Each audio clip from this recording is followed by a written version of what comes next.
Kendall Brettig. Don't miss 8 Audi bonus draws in the Hospital Research Foundation Home Lottery. Deadline is midnight Friday.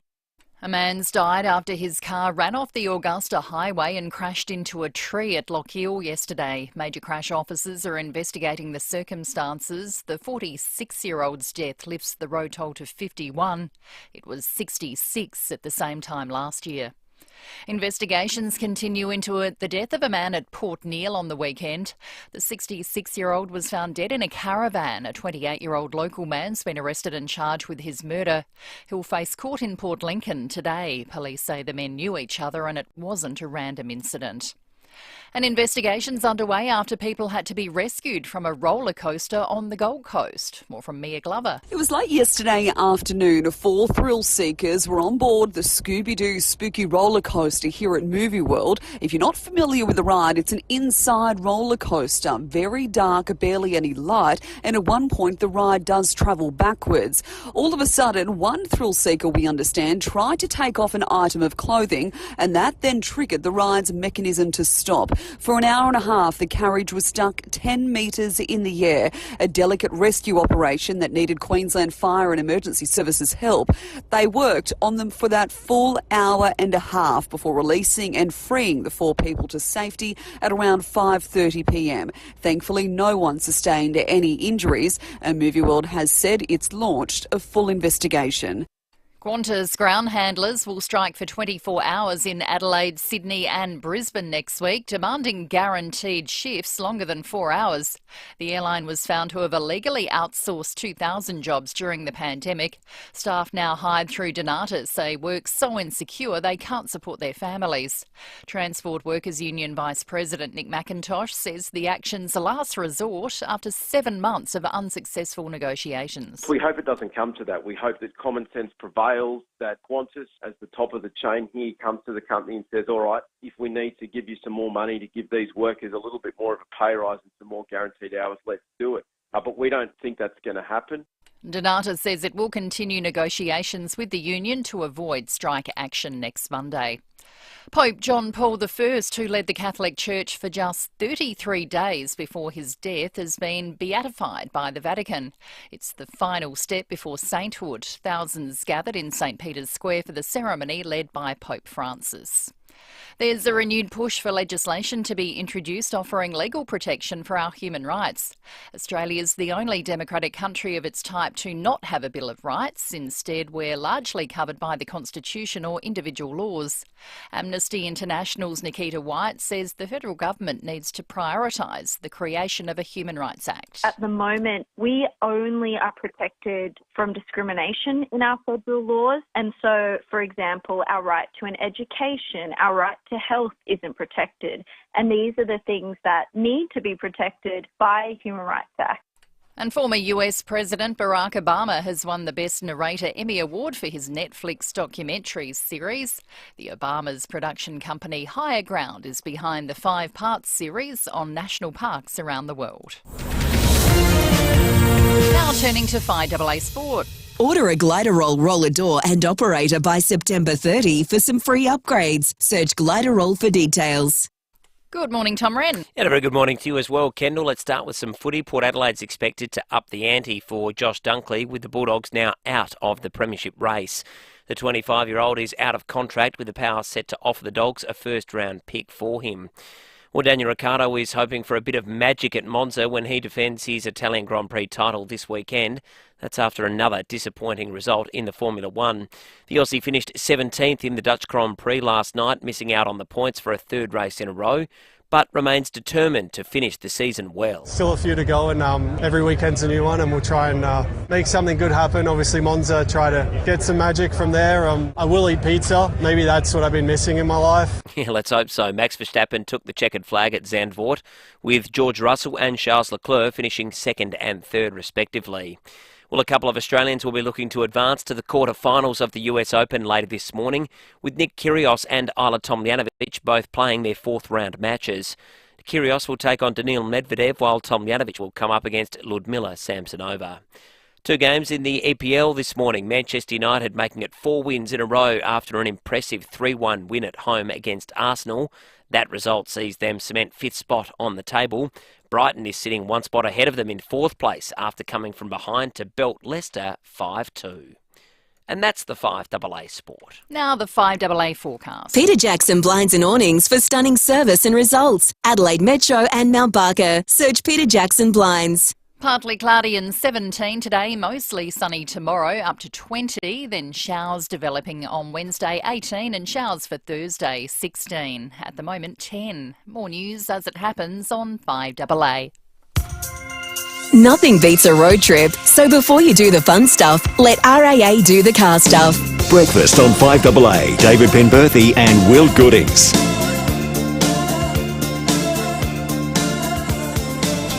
6:06, good morning to you. Welcome to Monday, the 5th of September. This is 5AA Breakfast with you right through until 9 o'clock today. We have a big morning, and it's headlined by something that excites us each and every year. We never know it's always going to happen, but when it does, we want to make the most of it. We have, beginning today, a chance for you to win tickets to go see the 2022 Toyota AFL Grand Final, flights, accommodation, and everything included. We will, over the course of the morning, explain how we're going to give that away, or at the very least give you the chance to win each and every day in the lead up to the Grand Final, those tickets. So stay listening, because it's going to be a hell of a lot of fun, and it's a once-in-a-lifetime opportunity, and we'll be playing the game that will reveal the tickets a little bit later this morning. Also coming up today, we'll be off to the US shortly. This stubborn rocket just won't launch that NASA are trying to get up to fly around the moon and test it for human flight. It needs to get off the ground first. We'll talk with our US correspondent about that after 7 o'clock. And a little bit later too today, Arman Abrahimzadeh is going to join us. Now, he has spoken to us on a number of occasions as an ambassador for the Zara Foundation, talking about domestic violence. He's spoken to us in his capacity as a city councillor. He's spoken to us about a little bit about his own story as well, but never has it been told quite like the reunion between he and his incarcerated father over the weekend by David Penberthy's magazine piece for the Oz. David, good morning to you. I saw you got a lot of feedback to this. Just the number of different emotions people have in responding to this piece is just remarkable. Good morning to you. Good morning, Will. Good morning, listeners. Yeah, talking to Aman, it was a really interesting process. And I should also stress that the advertiser journalist Lauren Novak also did a piece in the Saturday magazine. And the process was because both of us have got to know Aman. In fact, I think Lauren has some sort of involvement with the Zara Foundation, which is the domestic violence fundraising organisation that they set up about 5 years ago and named in honour of Aman and Atena and Anita's late mother, Zara, who was obviously killed at the convention centre, stabbed in front of 300 people back in 2010. I'd never actually heard the full story of that part of it. And just to put this in perspective, so Lauren and Aman and I met about 3 weeks ago and spent, it was an hour, a 1 hour conversation where we just ripped into it, sat down, tape recorders rolling. But hearing his account of how he was babysitting his young sister that night, because almost exactly a year prior, his father, Zialo, one of the many outbursts he'd had, he'd armed himself with knives and said, I'm going to kill the entire family. And it was at that point that Zara said, right, stuff this for a joke, we're leaving. So they finally left. They went into... Well, firstly, they lived in a car. Then they managed to get emergency accommodation in a secret location at a motel, a cheap motel that was used as emergency housing for people on the run from domestic violence issues. So he was babysitting his younger sister that night. He got a phone call, and it was a friend of the family saying, come quick, your dad stabbed your mother. So he tore into town, and when he got there, he said 300 people are coming out of the convention centre. He's trying to get in. He said, I felt like a fish swimming upstream. And he got in there, and there's his mum on the ground. His dad's been dragged into the kitchen at the convention centre. there's cops everywhere, and he confronts the cops, and he says, I want to see my father. And the cops say, mate, you're not. This is a crime scene. You're not allowed to go anywhere near him. And he's saying to the cops, he's my father. You can't stop me from talking to my father. I know that he's the one who's done this. And so when Lauren and I said to him, what was the thing that made you want to confront him? He said, well, I've sort of been trying to confront him since that very night. And just the whole process about, I still can't believe he did it. And it was the thing that really interested me, particularly reading Lauren's piece, was hers was for a local audience, mine was for a national audience. So mine had to have heaps more retelling of the story because most people outside of South Australia don't know who Aman is. Whereas Lauren was in the position where you say in Adelaide, Aman's gone to visit his dad in jail. I reckon more than 50% of people would know exactly what you're talking about. But while I was writing it, and I think Lauren did a better job than me fleshing out policy stuff around domestic violence. Maybe that's the insight she Well, brings she's an to expert into writing about that area. She's a gun Yeah. in that realm. But I got really fixated on what I guess is a more male idea of vengeance, and kept thinking, how could you sit there without trying to just punch the guy, or just lose your mind and just start screaming at him?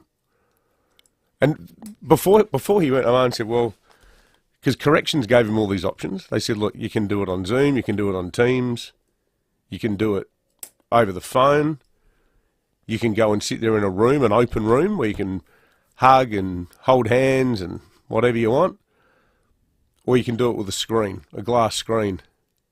And he went, I think I'll take the screen.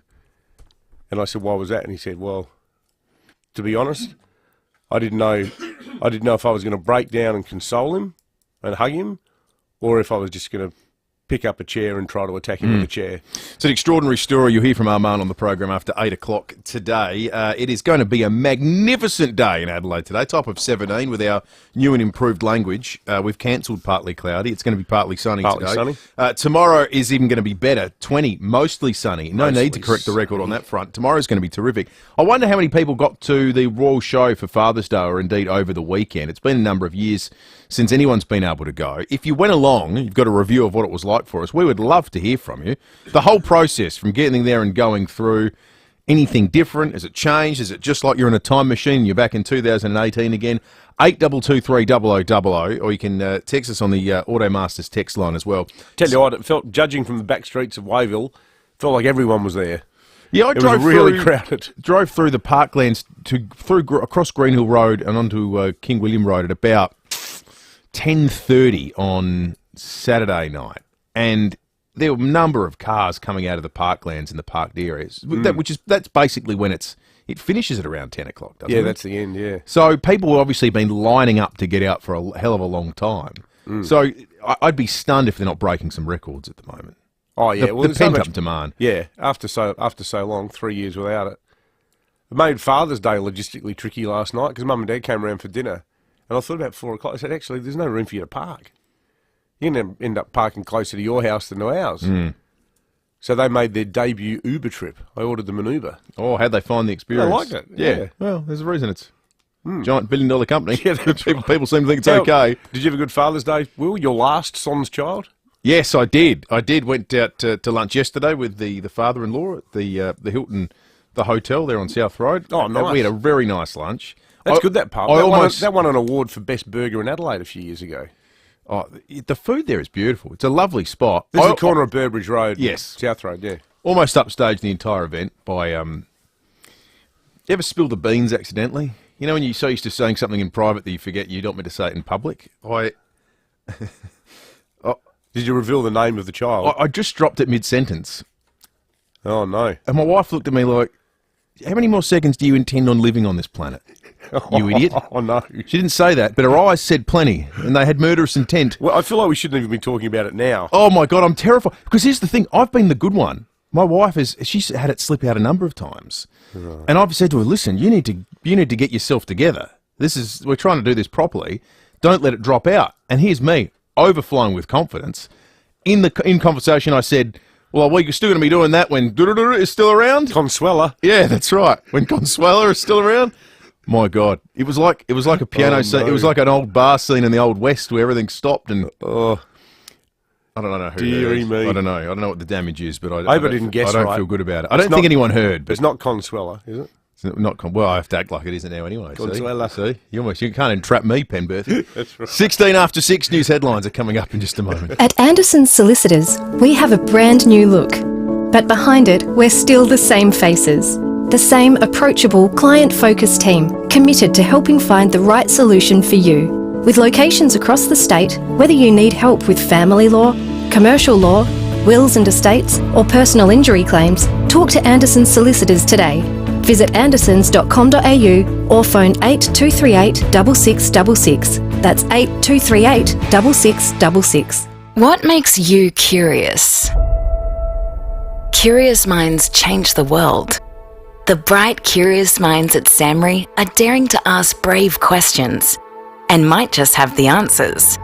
SAMRI is where a nuclear physicist from Denmark can have coffee with a cancer researcher from Darwin to save the life of a mother from Darlington. And who knows what next? So get curious. Get into it at samri.org.au. It's one of the hardest and most complex decisions that you can make, deciding on the future well-being of your parents. Well, now you can find all the information you need in one place in the 2022 Aged Care Guide, and it's absolutely free. In it, you'll find information on all aged care homes, home care providers, placement consultants, my aged care information, and a comprehensive list of aged care financial support services to give you a better understanding of costs. It also has a comprehensive list of providers of these services to enable you to choose the best provider that suits you. Other features include types of care available, the ins and outs of short-term care, applying for funding and much more. For 22 years, the Aged Care Guide has supported local SA businesses. For your free copy of the 2022 Aged Care Guide, call 8276 7999, that's 8276 7999, and arrange to have it delivered free to your door. The all-new Nissan SUV range is being previewed at Nissan dealers this September. To get an early look at the all-new Qashqai, X-Trail and Pathfinder, contact your Nissan dealer or search Nissan Events. How far would you go for your dream kitchen? And how far would you go to get 25% off? How about 15 minutes up the freeway to Balhanna Kitchens by Design, to the largest showroom in the Adelaide Hills? Custom build your dream with our award-winning designers and get 25% off your cabinets with laminate bench tops. For a limited time, of course. Balhanna Kitchens by Design. It's not too far to go to make your dream a reality. balhannakitchens.com.au. 9 News has the experience to break the news. Made in Adelaide for Adelaide. 9 News. Nothing beats a road trip, so before you do the fun stuff, let RAA do the car stuff. Breakfast on 5AA. David Penberthy and Will Goodings. 19 after 6 news headlines on this Monday morning. A man will face court today charged with murder following the death of a man at Port Neale. We're going to endeavour to cross to the scene at 7:30 today for more information on this. The 66-year-old was found dead in a caravan on Saturday afternoon. A 28-year-old local man was arrested and charged with his murder. Police say the pair were known to each other and it was not a random incident. Travellers are being warned there'll be more delays at airports as baggage handlers plan to walk off the job. More than 350 ground handlers from Donata, a company contracted to Qantas and other airlines, will strike for 24 hours next Monday. The Transport Workers Union wants to see an increase in pay and conditions as well as guaranteed shifts longer than 4 hours. I would have thought the length of shift wouldn't be an issue at the moment, given they're struggling to find people. Yeah, I know, it's bizarre. 4 hours, it's quite a short shift, isn't it? Maybe, is it because of the physical demands of it? I wonder if we've got any baggage handlers listening that can give us any insight into what the state of, what's a working day like for you at the moment. I thought there was some sort of minimum mandated number of hours that you had to work, though, these If you days. get called to a casual shift, I knew it used to be in hospitality. I think they had to get you out for a minimum of, well, I think it might have been 3. Yeah, okay. Something like that. If you lived a Mind fair you, that way was from work, it's 20-something hardly years worth ago. your while. That's right. Well, that's part of it. They can't just call you out to do something that, you end up making a loss on. Give us a buzz, baggage handlers. Yeah. Well, give us some insight into your industry and talk us through you don't have to go into the nitty-gritty of your collectively bargained agreement, just No what it's names. like working there at the moment. Unlike Will yesterday with his wife, Father's Day lunch, we don't need to know your name. We don't need to know the name of Will's baby. You can trust me. I won't blurt out your name on the air. That's right. Lost all credibility. Now no one's going to ring. Pension and welfare payments will go up by $20 a week under the biggest indexation rise in 12 years. The increase will come into effect from the 20th of September. The Federal Social Services Minister saying it will help people receiving the payments to keep up with the rising cost of living. I was delighted to see over the weekend too, coming out of the talkfest over jobs, that Anthony Albanese pioneered a decision about increasing the amount of hours that retirees could work before it affects their pension. I think that's a great idea. It's so overdue. Yeah, it should happen years ago. Certainly at the moment, you're facing labour shortage. You've got a whole workforce of people who are healthy and have decades worth of experience in some of these fields that could, at least temporarily, help out. I wonder if any of our listeners are thinking about doing it. I was talking to a bloke the other day who took early retirement when he was 53. And he went, what the hell did I do that for? Went back into the workforce 2 years later. 8223 is our number. If that is you, love to hear from you. Automasters text line as well. You can shoot us through your text that way. If you're watching along on the RAA Facebook or YouTube live stream, you can leave your thoughts that way. In Melbourne, a father has been banned from tennis courts for at least 2 years over a violent and racist outburst and an under-14s tennis match. Under 14s? Under 14s. It was they're really playing for sheep stations then? Back in December, the Herald Sun reporting the National Sports Tribunal found the dad directed a tirade of racist abuse at the father of his son's opponent before striking the man in the jaw and knocking him unconscious. This is like year 9 level tennis. Yeah, under 14. 13-year-olds. It's just bizarre, isn't it, the loss of perspective that some parents have?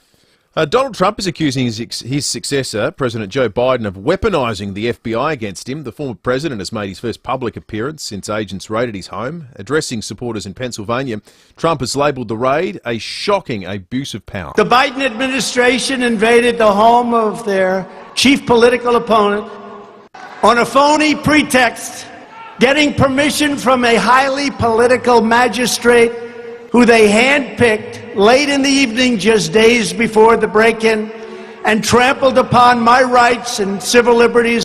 This guy is a genuine, dangerously unhinged psychopath. First, you're not happy with the election result, so you tell half the country that that's a fix, that's a fraud. Now the Federal Bureau of Investigations can't be trusted either. This guy is the opposite of a traditional conservative. You're meant to have respect for institutions. Faith in institutions. Yeah. You know, the courts. How many courts upheld the election result? He didn't believe any of them. You can't trust the courts. Now you can't trust the FBI. If you can't trust everything, what do? You arm yourself and you go to war with people you disagree with. Well, people have made the observation that the traditional conservative position is faith in law enforcement. And we saw that when it was the Black Lives Matter rallies were going on. Yet it's turned on its head at the moment in the context of what Donald Trump's trying to prosecute. That said, I reckon there are two examples in the world at the moment that prove money doesn't buy excellence. They are Manchester United and whoever works for Joe Biden and his press team. Their press conference that they had over the weekend, where he stood looking like he was the Emperor in Star Wars with the red lights on the White House behind him. You see pictures of this? It's bizarre. Who in God's name said that? Let's go for that look. Let's go for that look as you denounce your political opponents.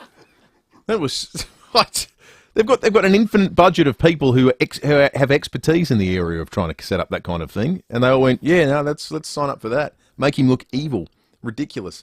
Top of 17 today, 9.7 degrees out there at the moment. Beautiful day on the way, as it will be tomorrow. Let's not talk about the Wednesday because Wednesday is going to be seriously wet, up to 20 mils of rain forecast. Instead, let's reflect on a weekend of football that was one of the greatest we've ever had, I reckon, certainly in the context of finals footy. Tom Wren was watching it all. Order a Gliderol roller door by September 30. You can get free upgrades. Search Gliderol for details. Morning to you, Rennie. Morning to you, Will. Morning, David. Yes, that kicks off our winners and losers. Just the AFL finals in general, I thought was the big winner. I can't remember a weekend of 4 games as good as that. The quality was outstanding. If you had to pick one, a favourite to watch again, which one?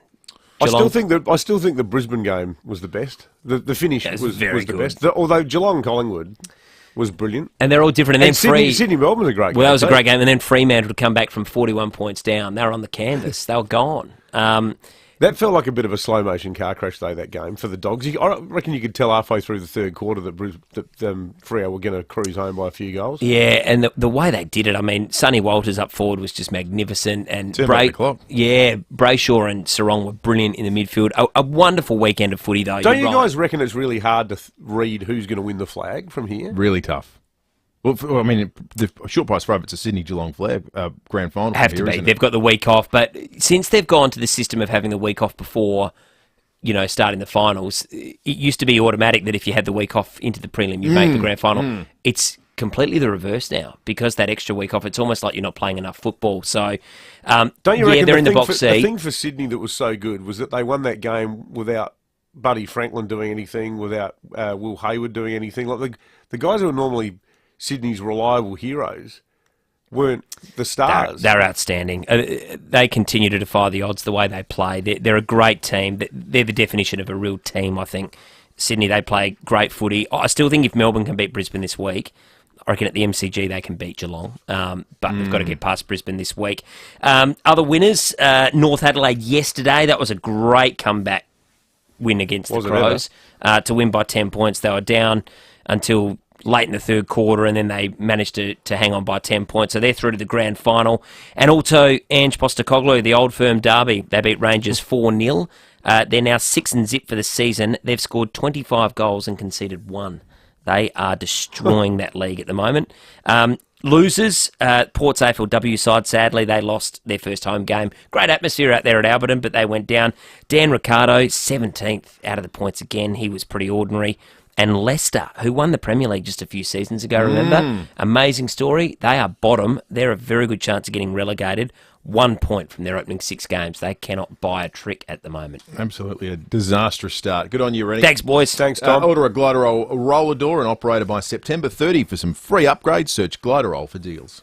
Introducing the all-new Kia Niro. Available as a hybrid or full electric model. This SUV is smarter than your average car. Featuring Kia Connect technology. Take control of your Niro with your smartphone. Cold out? Turn up the heat before you get in. Forgot where you parked? Relax. The app will lead the way. The all-new Kia Niro in hybrid or all-electric. It's smarter than your average car. Kia. Movement that inspires. If you need to find your centre, you can always return to the rhythm of your breath. And find the centre of health and wellness at your local Go Vita. Go Vita Health Food Shops has 30 years' experience behind their professional advice, backed by an extensive range of products and services. Find your centre at Go Vita. Colonnades, Fairview Green, Marion, Mount Barker, Manopara, Semaphore and Tanunda.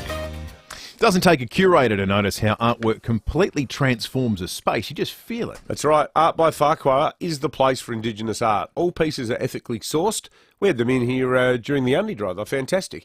Every print and original artwork is supporting an artist, and that means it's helping Indigenous cultures thrive. Yeah, we've got 2 different listeners. One has a Crows sort of themed piece of Indigenous art. One has a Port theme. One raised a hell of a lot of money. They're very generous people. The Indigenous artworks at Art by FIVEAA are truly special, which can also be fantastic when you're preparing your home for sale.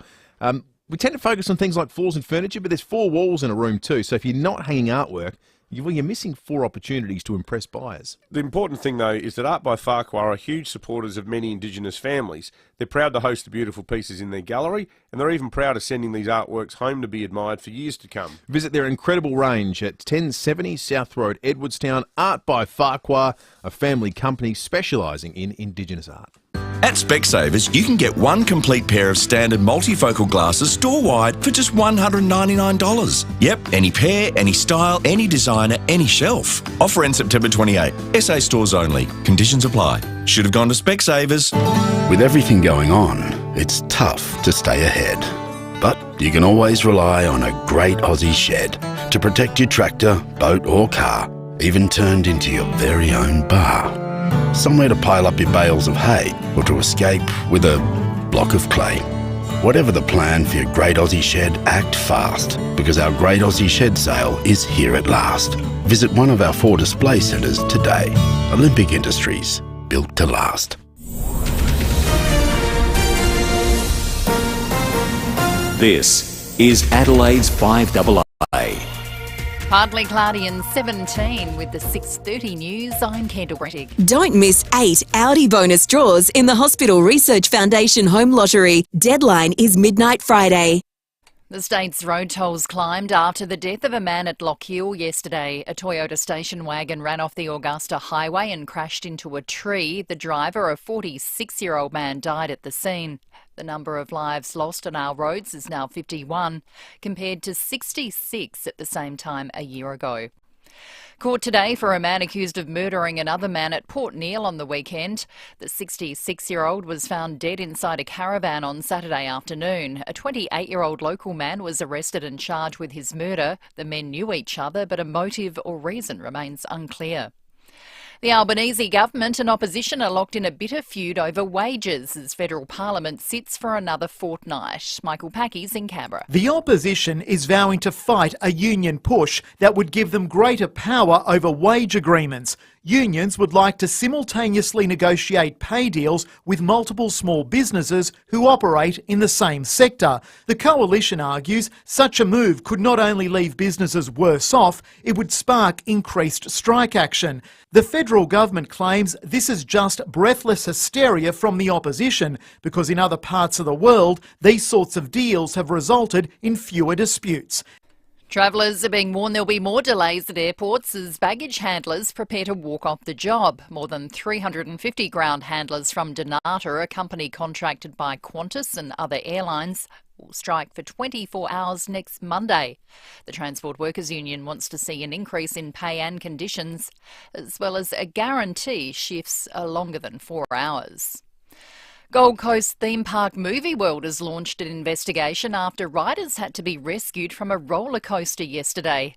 The 4 people became stranded in the air for 90 minutes on the Scooby-Doo spooky coaster. It's understood one of them tried to take off an item of clothing and that triggered the ride's mechanism to stop. Thankfully, no one was injured. The idea of using so-called brown noise to drift off to sleep is gaining traction on social media. Gail Watson explains. You may have heard of white noise, but what about brown noise? Examples of brown noise include low roaring or strong waterfalls. Sleep scientist from the University of Newcastle, Dr. Gemma Paik, says a quick Google can help people track it down. Noise is sort of just the deeper sound and maybe a little less staticky. And lots of people have been using this on TikTok and promoting it on TikTok. And it's not just brown noise. What about pink noise, such as rustling leaves or steady rain, and black noise, which is basically silence? But Dr. Paik warns not to overthink it. Sometimes for some individuals this can be counterintuitive because the more that they think about their sleep, the worse their sleep can become. Now turning to 5AA Sport. Order a Glider Roll roller door by September 30 and you could get free upgrades. Search Glider Roll for details. Here's Tom Wren. Thank you for that, Kendall. Let's start with a little bit of football. And Collingwood star Jordan De Goey is expected to have a light week at training after having scans on his shoulder. It's expected he will be fit for Saturday's AFL semi-final against the Fremantle Dockers at the MCG. Well, Nick Kyrgios will be out to extend his winning record against Daniil Medvedev this morning when they clash in the US Open round of 16. It'll be the 5th time they meet on the tennis tour, with Kyrgios winning the previous 3 of the 4, most recently in Montreal last month. Manchester United's impressive run of form has continued, securing a 4th straight win in the EPL after beating the previously undefeated Arsenal 3-1. The result means the Red Devils are now only 3 points off top spot. Meantime, Brighton has come from a goal down to beat Leicester 5-2.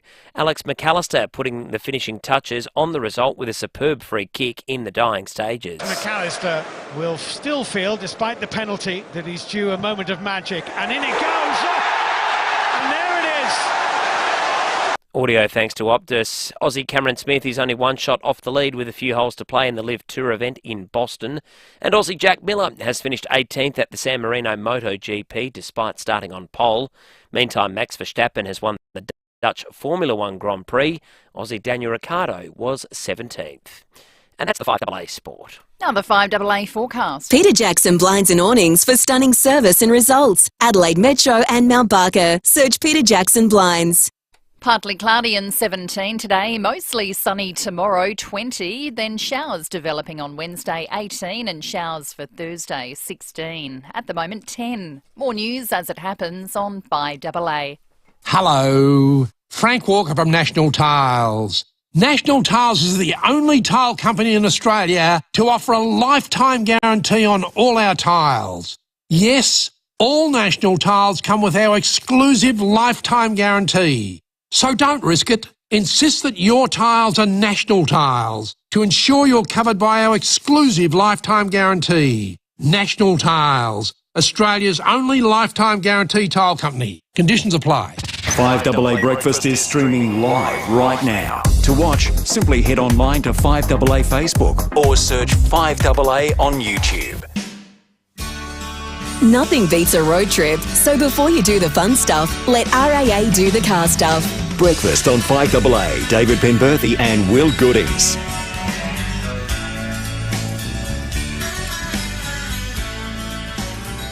24 minutes to 7, off to the US before 7 o'clock. A couple of extraordinary stories out of the weekend. We'll get to the now what launch attempt 3 for Artemis 1. We'll talk with Tim Lester about that. But also, there was a threat, a very real threat over the weekend of a small plane being flown into a Walmart in the United States. We'll speak to him about how that was ultimately resolved and how it came about in about 20 minutes' time. Now, a few texts coming through on the Automasters text line. Big thanks to Brent the Milky, who sent through a beautiful photograph of sunrise over Greenock up there in the wonderful Barossa Valley.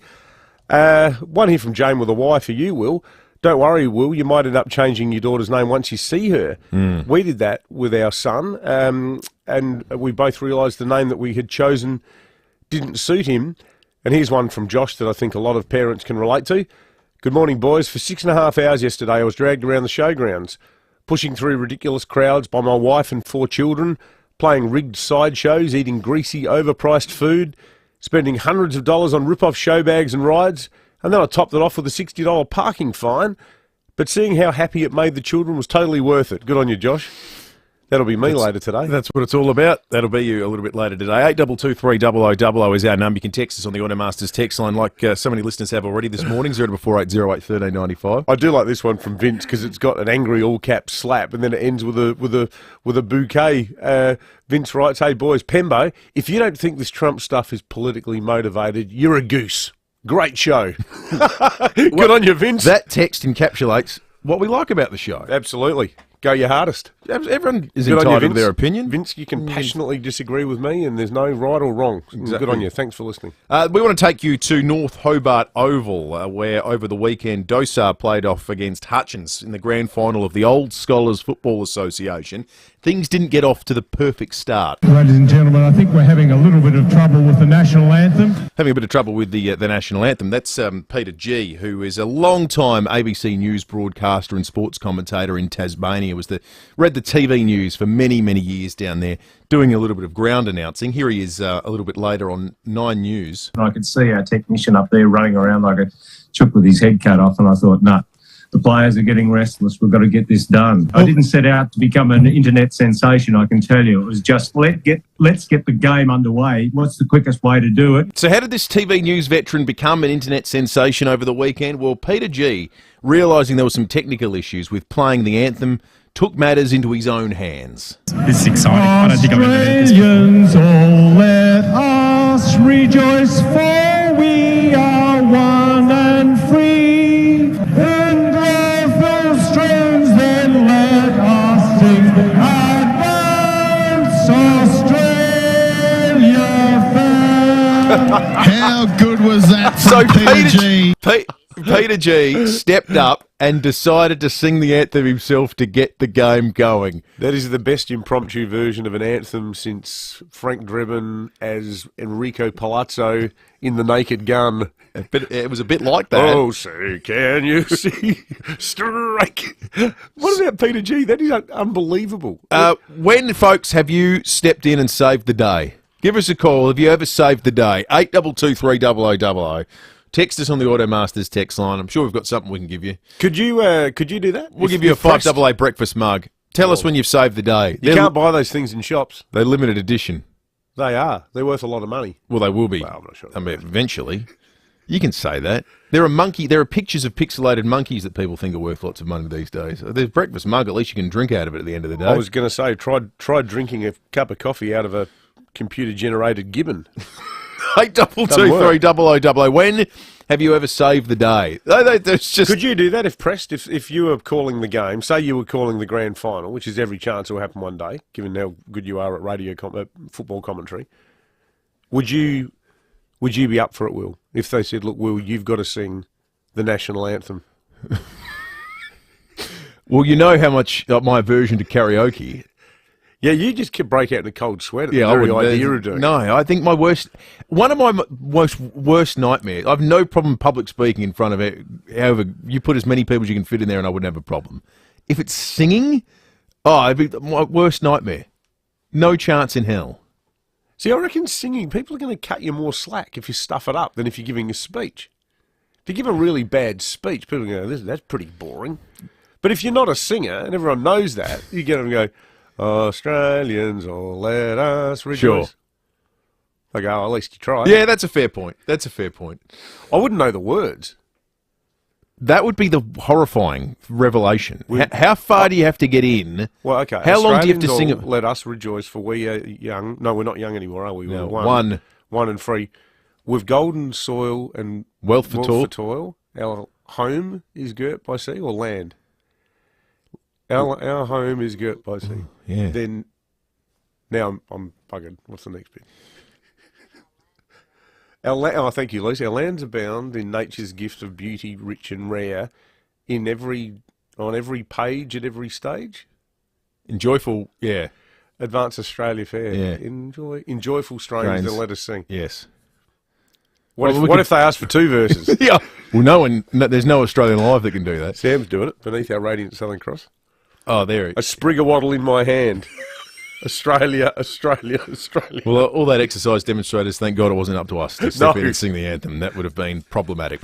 17 to 7, we're going to check traffic in a moment, police and weather. Until your new BMW arrives, Adelaide BMW will help keep your current vehicle fueled. T's and C's apply. Thanks, Will, and good morning. Roads working really well today. Shouldn't have any hassles, which is excellent news. Simply some roadworks to keep in mind at Cavan. Ashfield works there. Port Wakefield Road near Montague Road. That's affecting both directions. Hackney, you'll find works on Hackney Road near North Terrace, and Fullerton works are continuing on Cross Road and Fullerton Road for the intersection upgrade. That does get pretty slow going throughout the morning. A few cameras around, including Gage Street, Firle, and Main South Road and Morphettvale.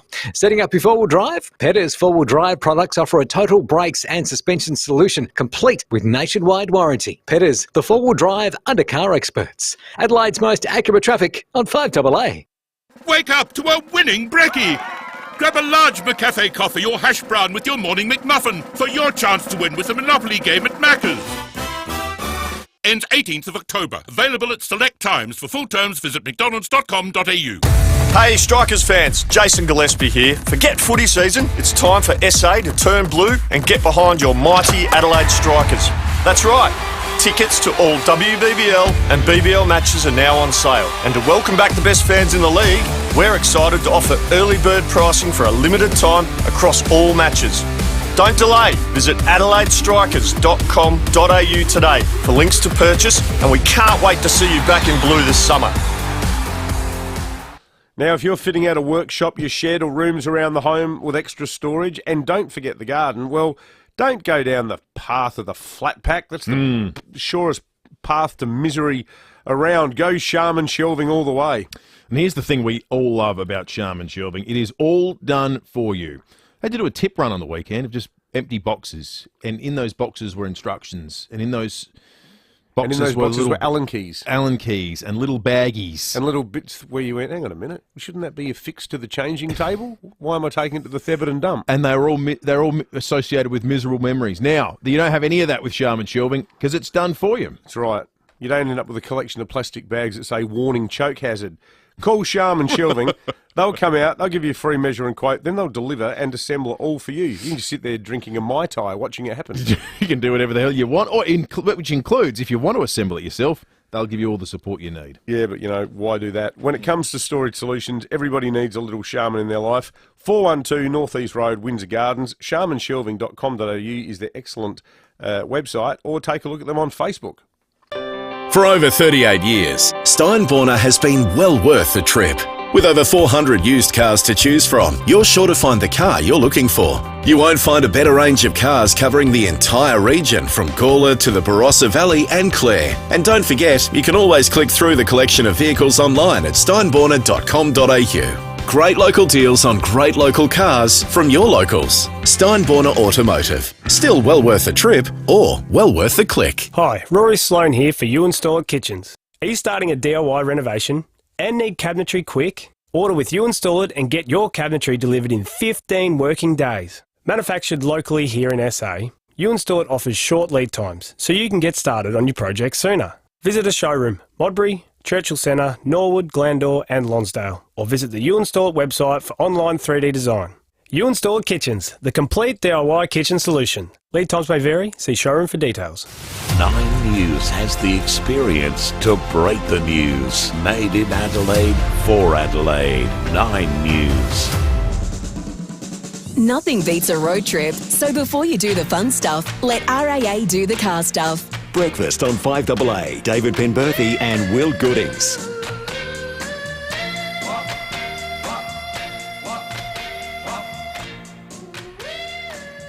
24 minutes to 7.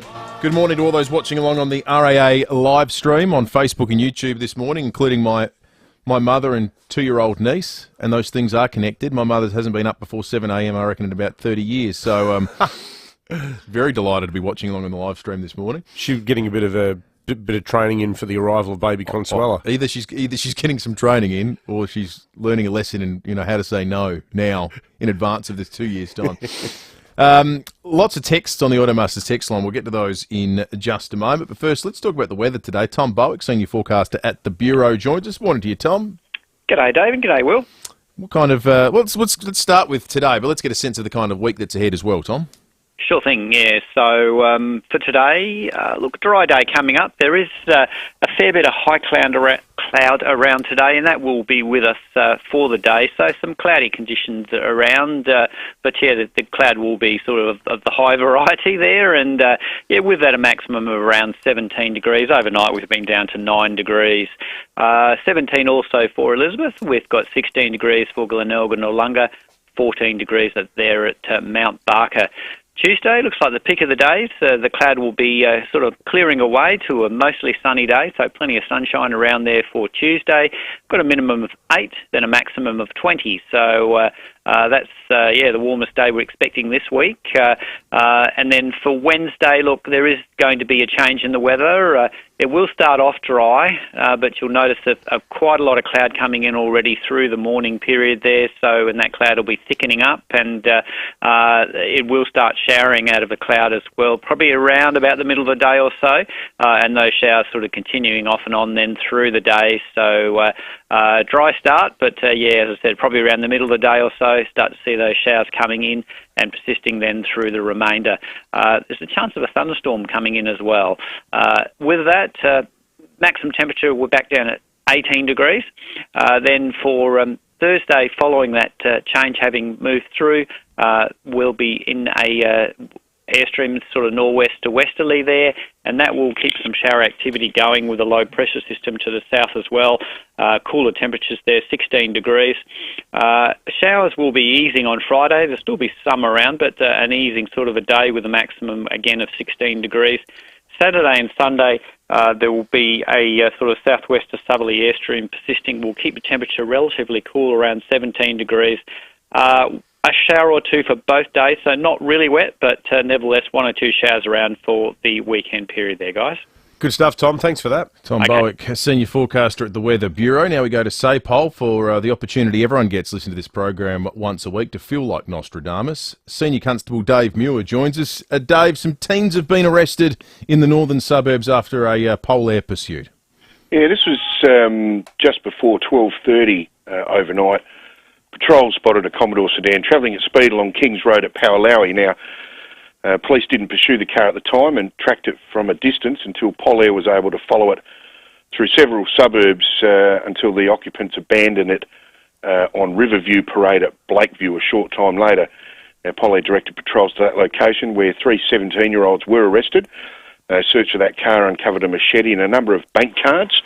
The teens from Craigmore and Blakeview have all been charged with failing to truly answer questions, carrying offensive weapon and unlawful possession. They've been bailed to appear in Elizabeth Youth Court in October.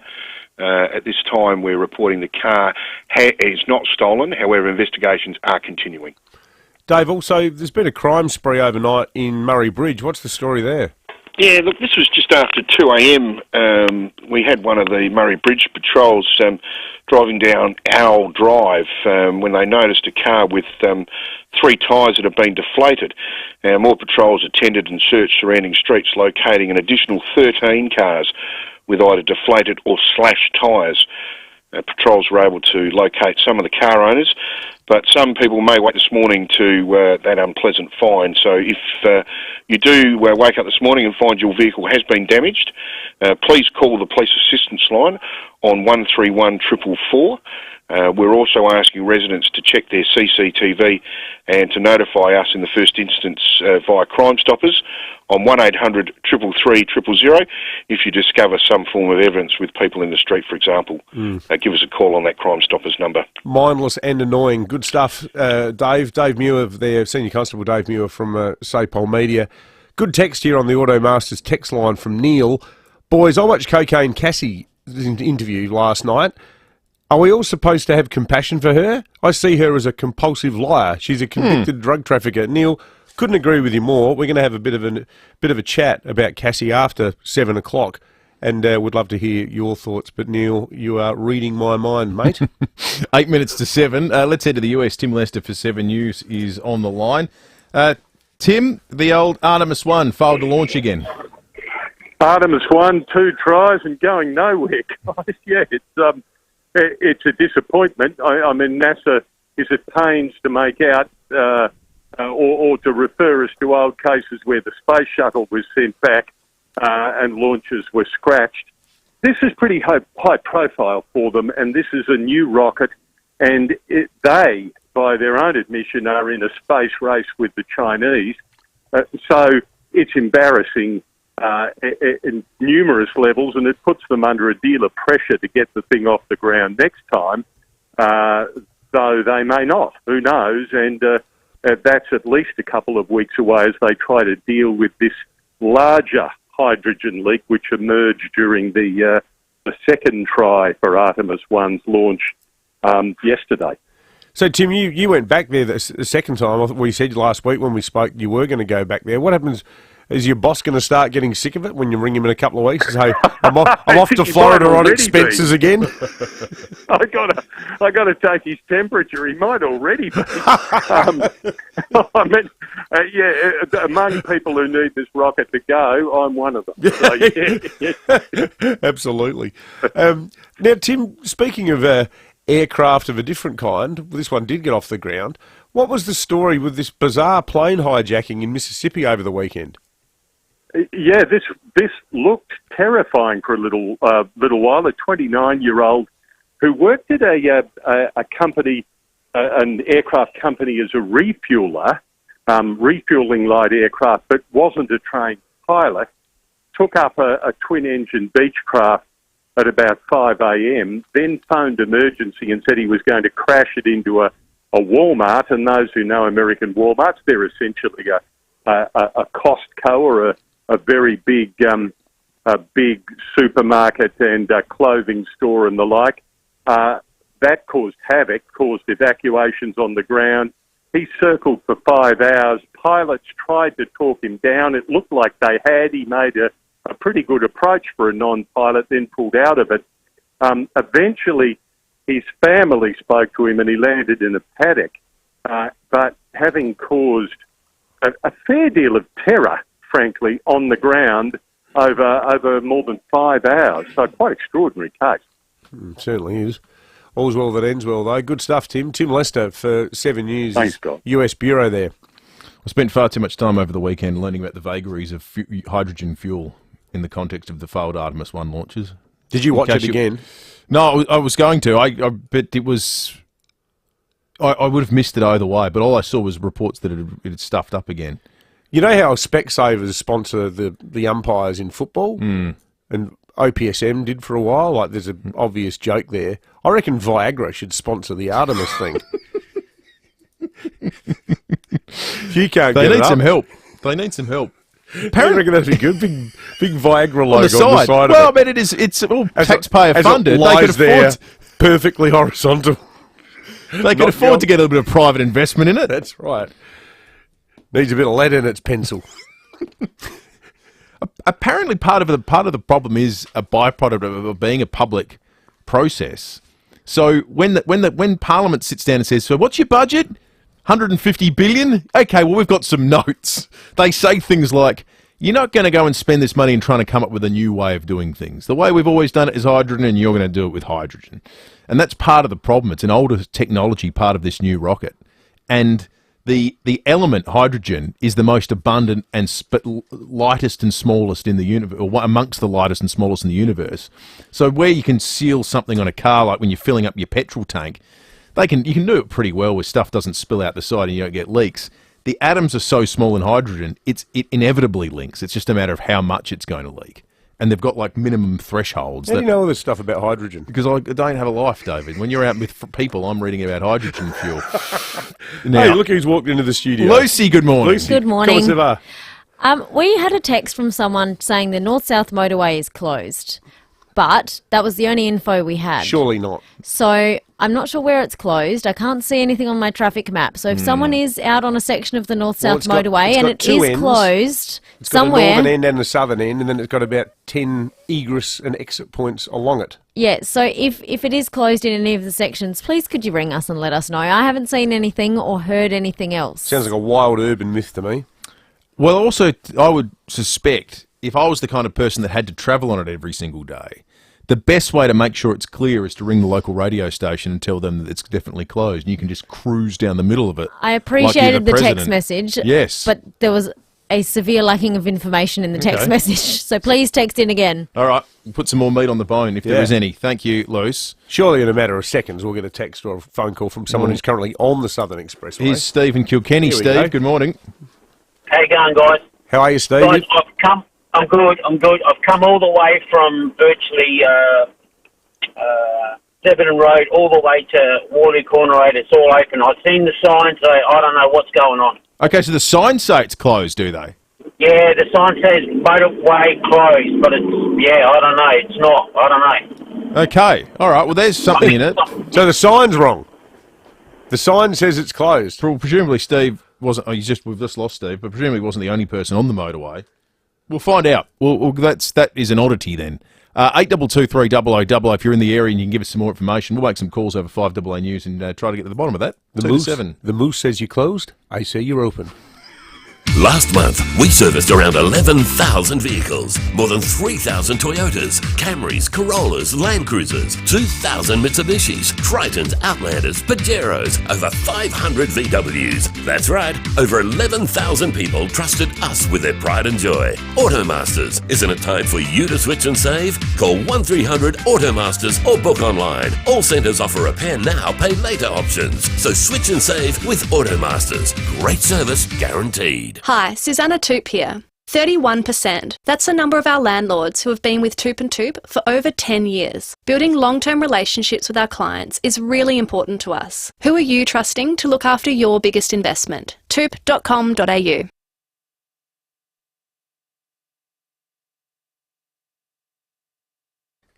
Now, having your own patch of land is the great Australian dream, and one of life's simple pleasures is mowing that patch. Now, mowing might not be a weekly task around this time of year, or sort of starting to get there, but you can always give it some love with a little help from Stanford Mowers. Now, if you haven't been to Stanford Mowers, get in there. Fantastic shop, just out there on Main North Road in Jeps Cross, not far out of town. They've been helping South Aussies take care of their patch for years and years. And the great thing is, it's not like some warehouse where there's stuff that, is sort of basically going to conk out within a fortnight of using it. They just sell mowers, they sell the best garden power tools possible, all of the best brands. And have you heard about the range of Ego battery garden tools? They've got all the power of petrol tools now. So keep your patch looking great, even in winter, with the range of premium brands at Stanford Mowers. Go and see them at 590 Main North Road, Jeps Cross, like I did. Went out there and caught up with Ben and Archie the other day. Or check out their excellent website, stanfordmowers.com.au.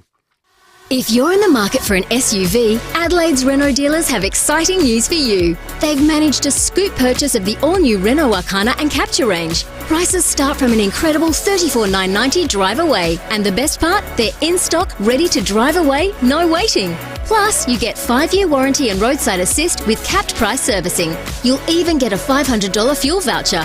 Only available at Southern Vales Renault, Adrian Bryan Renault and Main North Renault. LVD 173. Last month, around 11,000 people trusted us with their pride and joy. Automasters, logbook servicing, repairs, brakes, aircon and more. Isn't it time for you to switch and save? Call 1300 Automasters. Great service guaranteed. 5AA Breakfast is streaming live right now. To watch, simply head online to 5AA Facebook or search 5AA on YouTube. Online, on DAB Digital Radio and on 1395 AM. Talking Adelaide. This is Adelaide's 5AA. Partly cloudy and 17 with the 7 o'clock news. I'm Kendall Brettig. Don't miss 8 Audi bonus draws in the Hospital Research Foundation Home Lottery. Deadline is midnight Friday. A man's died after a crash at Lockhill. A Toyota station wagon ran off the Augusta Highway and crashed into a tree. The driver and sole occupant, a 46-year-old man, died at the scene. His death takes the number of lives lost on our roads to 51, compared to 66 a year ago. A man will face court today charged with murder after the death of a man at Port Neale. The 66-year-old was found dead in a caravan on Saturday afternoon.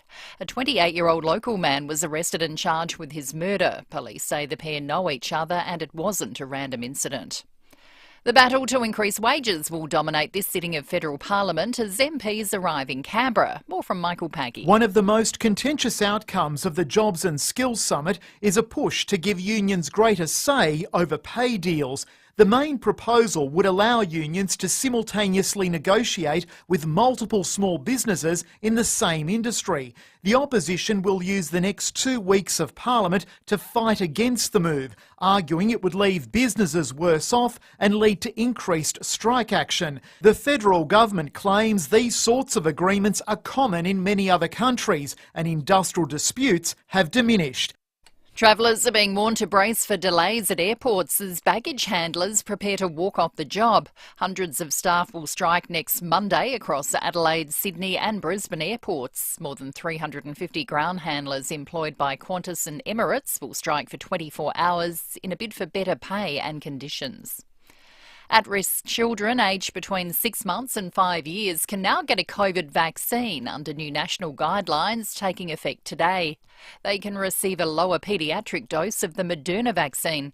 Eligible children include those who are severely immunocompromised, have a disability, or complex or multiple health conditions. Riders had to be rescued from a roller coaster at Movie World on the Gold Coast yesterday. 4 people were trapped 10 metres in the air for 90 minutes on the Scooby-Doo Spooky Coaster ride. Movie World has launched an investigation. The Duke and Duchess of Sussex have started their 5-day visit to the UK, making their way to Manchester for the first of several charity events. More from Tracy Vo. The 5-day trip is designed for Prince Harry and Meghan to take in a number of their patronages and causes. A meeting with the Queen, Prince Charles or Brother William is not part of the itinerary, which starts in Manchester. The Duchess will deliver the opening speech for the One Young World Summit, which will focus on gender equality. They then head to Germany the following day to mark 1 year until the Invictus Games. Prince Harry and Meghan will wrap up their trip back in London for the World Child Awards, an organisation which helps seriously ill children and their families.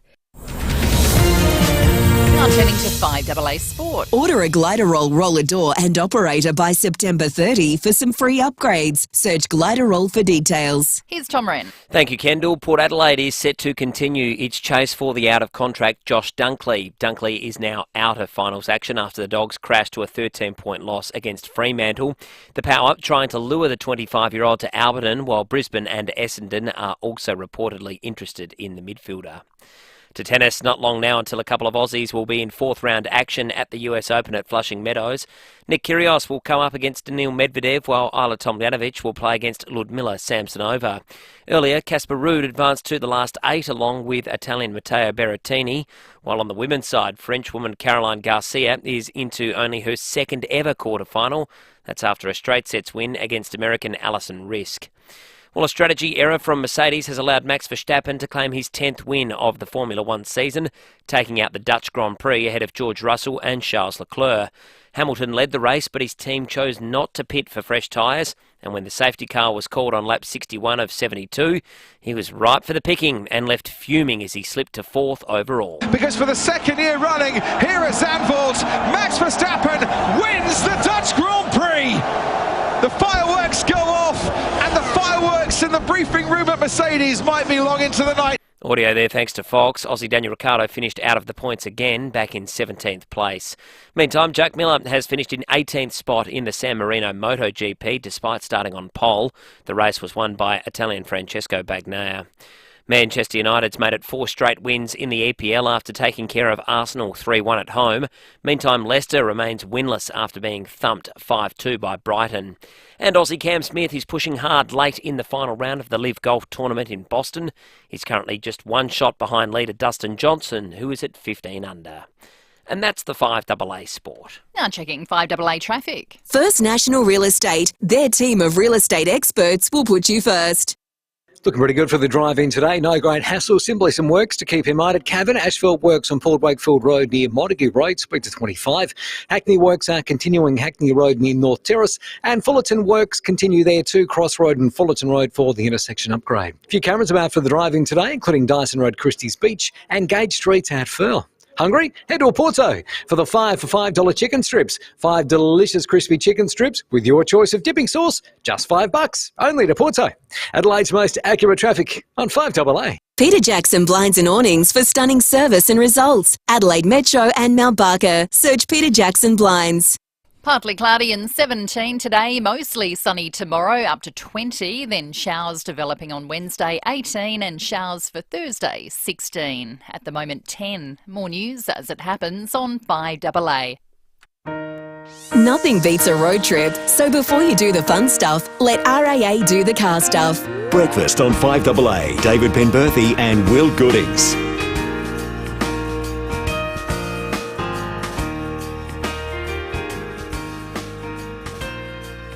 7 after 7, good morning to you. Welcome to Monday if you're just joining us. Pretty nice day on the way. Tomorrow will probably be better, but that'll be the pick of the week because Wednesday it's going to be seriously wet. Right now, a bit of light outside. This is sort of the end point of the really late light mornings. It's going to be earlier, lighter earlier within, about 4 weeks' time. We're going to start seeing things change significantly.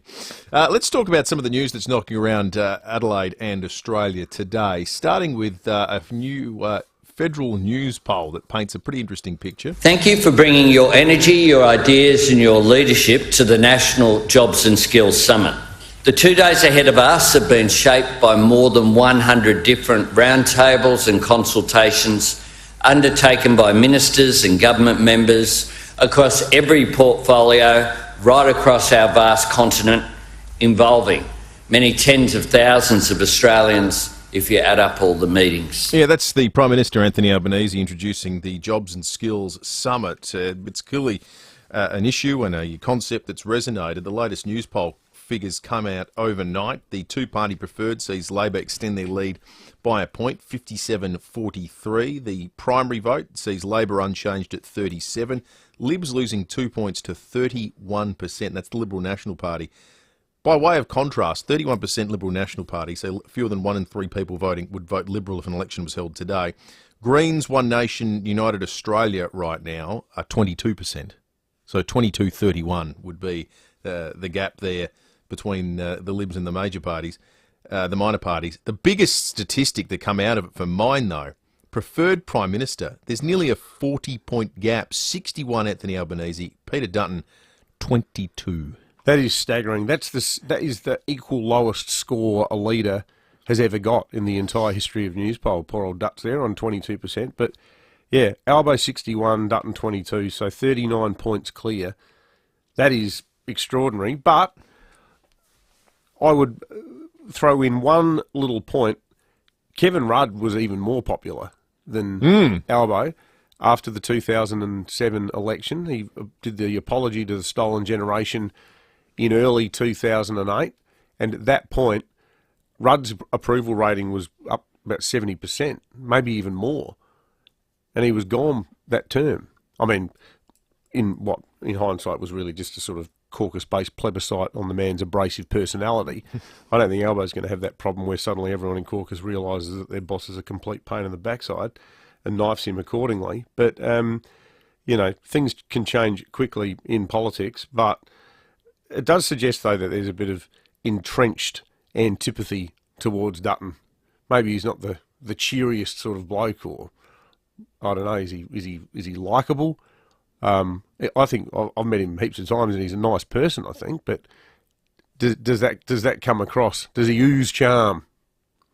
No. When we spoke to people when he first became leader, everyone said Phil Curry among them. I think this is a good guy if you get to know him. But they haven't just done the profile building part of politics hasn't happened yet. A few people texted in. I think I got my language around the wrong way about lighter earlier for daylight saving.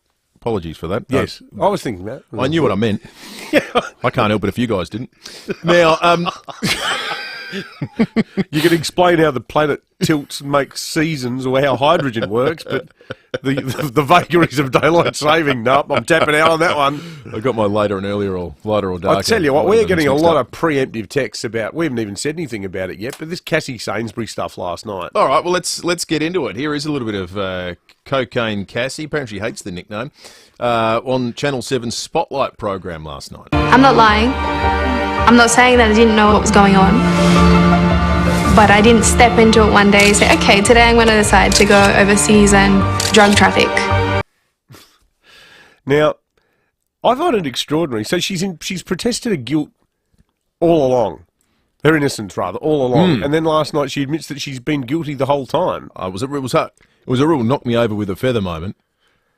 I found that cringeworthy, the whole thing. I think Channel 7 what was the commercial basis of this interview? Because if there's one thing we know about Cassie Sainsbury, she's always been keen on the easy quid. There's no way she did that interview in return for nothing. There's some sort of transactional arrangement that occurred. My question is, apart from just the sort of prurient sort of per value on this woman's screwed up life, the whole interview was totally bereft of insight. And there were some bits that were actually like kind of accidentally hilarious. I thought the bit where she was talking about her girlfriend, who's now her wife, when they met in some bar in Bogota after she was released from prison, and she described the moment they met, and she said, she was just hassling me, and I sort of looked at her like, pee off, because, and these were her words, she said, I thought she was a bloke. How romantic. I thought my female future wife-to-be was actually a bloke trying to crack onto me, and now it's, starstruck. Oh, people love works in mysterious ways. The greatest romance to come out of Colombia since Gabriel Garcia Marquez wrote Love in the Time of Cholera. So it was on at 8:40 last night. You had on. I'm just trying to look at what it was up against. I'm just wondering if whether it won its time slot. So 60 Minutes was on Channel 9, and Channel 10 had NCIS Hawaii and The Amazing Race running into that. Do you reckon it won its time slot? Do you reckon it's the thing most Australians were watching last night? We don't know yet. We won't know until about 9 o'clock.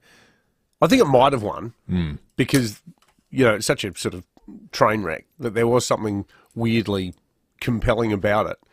But there were so many terrible bits in it. Like, she's clearly got this shocking relationship with her dad. And then they made it sound like she was going to make this big, sincere attempt to get in touch with him. So she just picks up a phone, while this is all being filmed, obviously, rings her dad. He doesn't answer. So she leaves this message. I was like, what, is that the full extent of, like, the rapprochement? Is that, like, let's do it on national television? He didn't answer, so, clearly I'm still dead to him. Like, the whole thing was just vacuous. Geez, if you did that test with me, I reckon I wouldn't come up very well. It doesn't mean you don't like people. We asked 16 of Will's colleagues to call him live on the air. He was unreachable. Tell us what you thought, folks, of Cassie and her tell-all 82230000. The former president of the United States, Barack Obama, has won an Emmy for the best narration. It was for his Netflix documentary series. His production company, Higher Ground, behind the 5-part series on national parks around the world. Wild spaces are where we can connect with ourselves, our families, and something greater than us. This year, we'll all have a chance to experience them up close.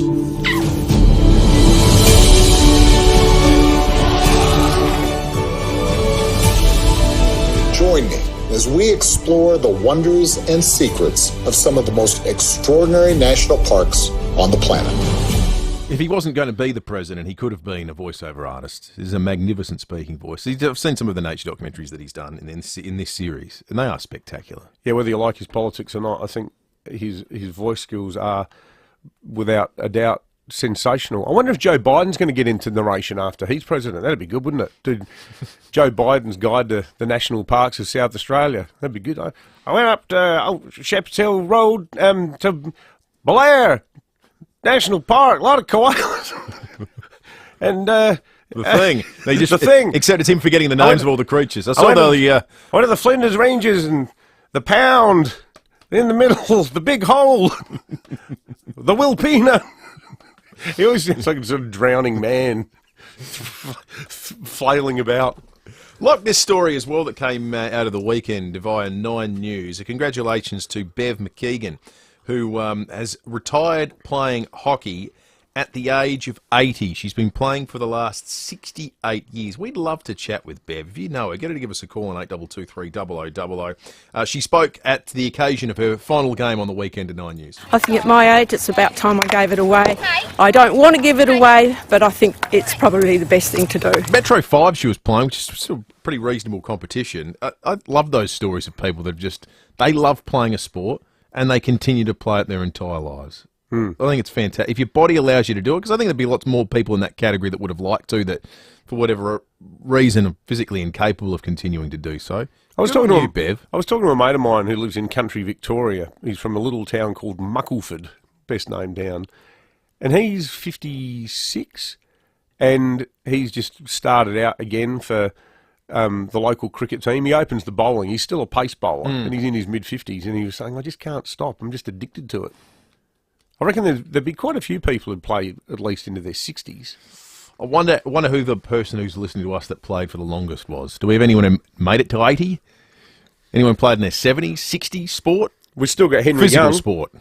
the 98-year-old tennis player. He's still a member down at Memorial Drive. We'll be going out for a hit. We've got to get in touch with him, actually. He's the global sensation, isn't he? He's the world clubhouse leader when it comes to age for his sport. But if you're in the category, if you're in the conversation, we'd like to hear from you too. 82230000. We'll check traffic, and when we come back, we'll wrap the what was an extraordinary finals weekend in the AFL with Stephen Rowe in just a moment. Until your new BMW arrives, Adelaide BMW will help keep your current vehicle fueled. T's and C's apply. Thanks, Will. Roads working really well this morning. Shouldn't have too many hassles, which is good news. What you need on a Monday. Simply some works to keep in mind at Cavan. Asphalt works there. Port Wakefield Road near Montague Road. Speeds at 25 at the moment. Hackney, you'll find works on Hackney Road near North Terrace. It's down to 40k citybound. And Fullerton, the intersection upgrade works are continuing crossroad at Fullerton Road. Starting to get busy. Churchill Road north at Cavan. And look out for a camera today. Commercial Road at Port Thalanga South. Tomorrow's car is in stock today. Tech Drive, a Hyundai Tucson Turbo Diesel at your Hyundai dealer and experience innovative tech and all-wheel drive performance. Adelaide's most accurate traffic on 5AA. Leon Biner. Media legend KG Cunningham. He's going to receive a great honour. The Media Centre in the Riverbank stand at the Adelaide Oval will be known as the Ken KG Cunningham Media Centre. Now, Ken, congratulations and well deserved. Thank you very much, Leon. It's a humbling experience. 9 till 12 weekdays. I just treasure the state. I'm very proud South Australia. I've been blessed, Leon. As SA as Leon Biner. As SA as AA. Hello, I'm Lynn Andrews. At Lynn Andrews Real Estate, we've seen a lot of change in the property market over the last 50 years, but one thing remains constant: our passion to help people invest in the future. to build strong property portfolios in commercial and residential real estate. Our commitment to property investment over the years means we have a wealth of knowledge to share with you. We are here to help. Visit lynandrews.com.au. Don't say we didn't warn you. Over 75% of tickets in the Hospital Research Foundation Home Lottery have already been sold. Don't just dream about winning the life-changing grand prize and living mortgage-free in Somerton Park. Get your tickets now. With over 75% already gone, you don't want to miss your chance to win big. Join the fight for South Australia's healthcare heroes and get your tickets today. homelottery.com.au. Licence M14227. Ken Hall Plumbers began nearly 40 years ago with one goal, and that was to be known in South Australia for friendly service and quality advice. Since then, Ken Hall's success has prompted a greater range of trade services, including electricians, roofers, tilers, general builders for home maintenance and full bathroom renovations. They can pretty much do it all, but at the centre of it is the important message that Ken has to his team. Namely, the job you're on today is the most important job. Any Ken Hall team member that comes to your home is a hand-picked employee of Ken Hall Plumbers. The Hall family very much involved day to day, continuing the legacy of reliable, unbeatable service. They're great people, the Hall family. If you haven't experienced the Ken Hall Service and Trades team, why not try them for your next problem that comes up at home or at work? Give Ken a call, 24/7. You can do just about anything online. Buy a couch, find the love of your life, enter the cryptocurrency market. But there's one thing so important that you should never do online, and that's your will. From the simplest to the most complex wills and estate plans, Donlan Lawyers can answer your questions and help carry out your wishes. The sort of thing you just can't do with an online will. Visit donlanlawyers.com and organise an appointment today. That's donlanlawyers.com. I'm Hedley Thomas. The Teacher's Pet is back. The only places to hear it are on the apps of the Australian newspaper and our sister sites. To find out more, go to theteacherspet.com.au. 9 News has the experience to break the news. Made in Adelaide for Adelaide. 9 News. Nothing beats a road trip, so before you do the fun stuff, let RAA do the car stuff. Breakfast on 5AA, David Penberthy and Will Goodings.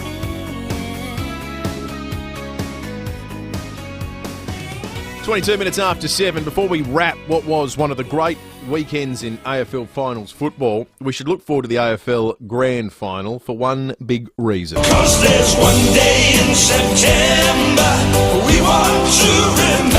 And that big reason is that you could be there. You, our humble 5AA breakfast listener, at home or in your car, wherever you might well be. We have 2 tickets up for grabs, plus flights and accommodation. And it's simple and it's fun. You just need to guess which AFL player is looking after your tickets. Someone has them in their care. If you can tell us who that person is, you are off to the G for the 2022 Toyota AFL Grand Final. This is an AFL authorised Grand Final promotion, GF AFL 22/106. You know who it is, don't you? You're one of the... I know all. 3 people, I think. Not even 3 people. We have a clue coming up. When? I'm not going to say when. It's going to be some point over the course of the morning. We've got a clue coming up. It's a form of teasing. And if it doesn't go off today, we'll have another clue tomorrow. You know how this works. Hopefully someone gets it before the grand final. If not, David and I go. That's not the way it works, isn't it? No. Oh, okay. We might need to make the clues a bit easier, Sam. We'll play it a little bit later, but all I would recommend is you have this number plugged into your phone: 8223 Save it, favourite it, do whatever you need to, put it in your list of family and friends, and make sure you're in a position when we give the clue to call in and potentially win your way to the AFL Grand Final with all the flights, accommodation, and all that kind of stuff included. Trip of a lifetime. Stay listening. Let's talk footy, because what a weekend of sport and football to talk about. Rowies on the line. North Point are overstocked with late model used cars ready for immediate delivery. It's the North Point way. Rowie, it was a remarkable weekend of finals footy. Pembo and Will, good morning. Yeah, you're right. I think it may have, we may have witnessed the best week 1 of finals in AFL history. That's what most people are saying. We know Thursday night, first to 100 lost. That never happens. Lions won. Sydney and Melbourne, they just thugged it out. Geelong Magpies, that was just... What was there, 20-odd lead changes. Cats won by 6, then Freo Bulldogs, probably the worst of the 4. But it was a high standard of footy. And I think it's only going to get better as we get to the pointy end. And you know what I'm loving about it? Attacking footy is winning, and that's got to be a good thing for the game. Yeah, absolutely. Don't you reckon too, Rowie, watching those games over the weekend, it doesn't matter if you're a Port supporter or a Crows supporter, you think about the type of football both the SA clubs played this year, and then you look at the quality of the finals, and it's a reminder that there's still a lot of work to be done at the local level to get up there, isn't there? No truer word said. I was just talking about that yesterday with a couple of mates. You were right. Imagine the Crows or Port playing against Collingwood at the MCG, or even Freo down there at Optus, or, at the Lions. They were miles away from that. Having said that, Port are a lot closer. There's some work to be done over the off-season. They'll make some trades, get some quality in, which would be fantastic. I just hope now that 2 teams drop out, now there's only going to be 2 games this week, the standard of umpiring lifts. It's the only slur on the game. VAR, we know about that. We've got to get to the pointy end where the better umpires umpire the game. That Collingwood-Geelong game, what is holding the ball nowadays? I mean, honestly, and I know I'm not going to bash them, but fair dinkum. If there's one thing that's getting left behind, it's the blooming umpires for mine. So having watched the first round of finals, Rowie, if one of you had to pick one of these teams to play for your life to win the grand final this year, who are you betting on? I reckon Sydney and it's Geelong never been tougher. Yeah, you're right. It isn't that great. And I think that's why Lee Matthews said it's one of the best years of football he can ever remember, because you can't pick an out-and-out premiership team. I mean, Demons have got another gear, but I think they're going to go out in straight sets. Sydney at the SCG in a prelim, very hard to beat. So I think they could very well go through. And what an achievement that would be, honestly. Geelong into a home prelim. So it's going to be a tough one. Demons take on Lions. I think the Lions will get them Friday night, and then Saturday night, Collingwood Freo. So to answer your question, I'd nearly have to say from here, Collingwood, they just keep on going. What are they going now? 11 games of 12. They've won by under 12. They lost that one by 6. I think Demons are the best team, but, gee, it's damn hard, isn't it? You right now think Collingwood are the favourites to win the premiership, despite the fact they just lost on the weekend? No. You said to me, which team would you have play for your life? Yeah. I'm saying Collingwood. To win the grand final, yeah. I probably would. They just don't go away. They have a real self-belief. I don't think they're the best team, but if you're saying to me who's more likely to win from here, you'd have to say Demons. If they can get it together, they should, because they've got all that experience. But I think they're banged up. They'll go out in straight sets. But again, I'm talking in riddles here. I don't know. And isn't that great? It's fantastic. It's great. It's such a fantastic final series. Yeah, before we go, Matilda's lost again. They're in all sorts. They're starting to disappoint me. The Wallabies got absolutely thumped. My mum said if you've got nothing nice to say, don't say it at all, so I'll leave the AFLW. And, Nick Kyrgios is up very shortly, and he's just quite simply a flog. So I'll see you at 4. Okay. Sorry, Mum. Thank you, Rowie. Stephen Rowe, thanks to North Point Toyota. They're overstocked right now with late model used cars. They're ready for immediate delivery. There's no wait time there at North Point. That is the North Point way. Nice message here from Lindy on Facebook. She says, my dad's 75. He's been playing tennis his whole life. He still gets together with a group of seniors every Wednesday night for a few games and a few beers. He's still competitive. He goes in his tennis gear, complete with sweatbands, multiple rackets in case of string breaks. Good on him. What a legend. 75-year-old. So we've got one. 75's the marker. I wonder if we've got any listeners that still playing sport, physical sport, not tiddlywinks, after the age of 75, because currently Lindy's dad is the high marker in the 5AA breakfast audience. 8223 Time for a break. We'll be back with more in just a moment. Hi ladies, Heather from Joyreen Fashions. Our final trading day is Saturday, September 24th, and there are further incredible reductions to clear our stock. All winter, spring and summer garments are $29. Yes, all $29. Special occasion, half price. There is still plenty to choose for just $29, so hurry in. Final trading day, September 24th, Joyreen Fashions closing sale, 491 Portrush Road, Glenunga. It's hard to get excited about anything when you have to wait. Buy a new car, Wait. Build a home. Wait. Buy a new lounge. Wait. Delayed gratification. It's everywhere. But not at Bob Burns Blinds. At Bob Burns Blinds, we have a 10-day installation promise. Our quality roller blinds are made right here in SA, not interstate. So instead of waiting 3 months or more for your roller blinds, we'll do it in 10 days. And that's a promise. bobburnsblinds.com.au. Now, My Living Outdoors, when they say they take care of everything in your decking, veranda or pergola project, they're not mucking around, they mean it. And David, you've experienced this firsthand because they built your new veranda. They did. They did a brilliant job on it, and had a very rewarding 3 hours in the backyard yesterday. Got the garden absolutely shipshape. We had a barbie. Dad came round for Father's Day, and he said, geez, and this is not me doing this because it's an ad. This is me recounting Dad last night saying, how good's your veranda look? Now, dealing with the people at My Living Outdoors, it was a smooth, first-class experience from start to finish. All thanks to their seasoned builders, everything from design and council approval to construction was sorted. Their motto is good enough doesn't cut it, and that attention to detail creates decks, verandas and pergolas that you are going to love for a lifetime. And look, the other thing too, Adelaide's top tradies love working with My Living Outdoors. Michael and his team, they know that happy tradies care more, so they'll give your home improvements the attention and the care that they deserve. Visit mylivingoutdoors.com.au and take advantage of their September flash sale.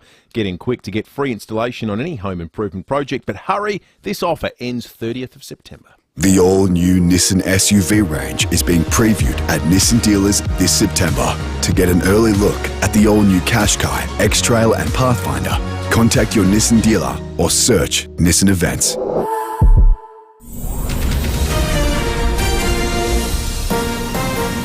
This is Adelaide's 5AA.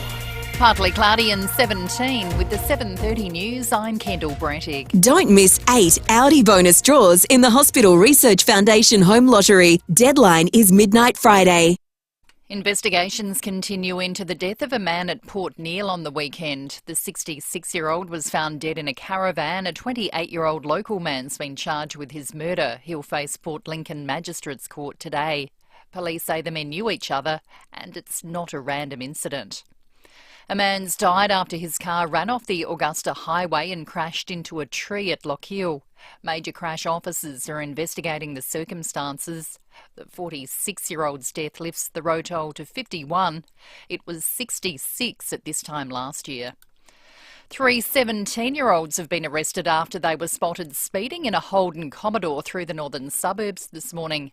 Senior Constable Dave Muir says with the help of the police helicopter, the trio was quickly rounded up after the car was abandoned on Riverview Parade at Blakeview. A search of that car uncovered a machete and a number of bank cards. The teens from Craigmore and Blakeview have all been charged with failing to truly answer questions, carrying offensive weapon and unlawful possession. They've been bailed to appear in Elizabeth Youth Court in October. Ground handlers contracted by Qantas will strike for 24 hours at 3 major airports next week. International travel in Adelaide, Sydney and Brisbane will be impacted next Monday, with knock-on delays expected for domestic flights. Transport Workers Union Vice President Nick McIntosh says work standards have declined since the airline outsourced 2,000 staff during the pandemic. You've got a group of workers who for 2 years barely got a paycheck, had to go and do other work, came back to this industry and are now faced with minimum rates of pay, only 4 hours a day guaranteed. They can't support their families, they can't get home loans, they can't put food on the table. Nearly 5 million pensioners and welfare recipients will get a boost to their income as the cost of living and inflation soar. They'll receive an extra $20 a month as part of the biggest indexation rise in 12 years. The extra funds will land in bank accounts from the 20th of this month. And Germany's bringing in $65 billion worth of new measures to help people and businesses as the war in Ukraine sends energy prices soaring. Chancellor Olaf Scholz says there's no hiding from the fact Europe's facing a cost of living crisis. I am very aware that many citizens are very worried about the future, about high prices of electricity and gas, about increased costs of living. All that is associated with the term inflation. The UN has warned there's a risk many more children will die in the aftermath of the floods in Pakistan. The monsoon rains have already killed more than 1,200 people since mid-June, and more rains forecast to hit the region in the coming days. And at least 6 people have died while climbing an active volcano in eastern Russia. Rescuers remain unable to reach another 6 climbers after severe winds forced authorities to abandon the rescue attempt. The group of 12 ran into difficulty after one tourist fell to their death at an altitude of more than 4,000 metres. Now turning to 5AA Sport. Order a Gliderol roller door by September 30 and you could get free upgrades. Search Gliderol for details. Here's Tom Wren. Thank you, Kendall. Aussies Nick Kyrgios and Isla Tomljanovic will both be in action later this morning in their 4th round matches at the US Open.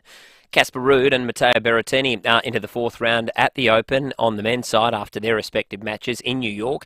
Ruud beat Corentin Moutet in 4 sets, while Berrettini outlasted Alejandro Davidovich Fokina in 5 sets to progress to his 5th consecutive Grand Slam quarter-final.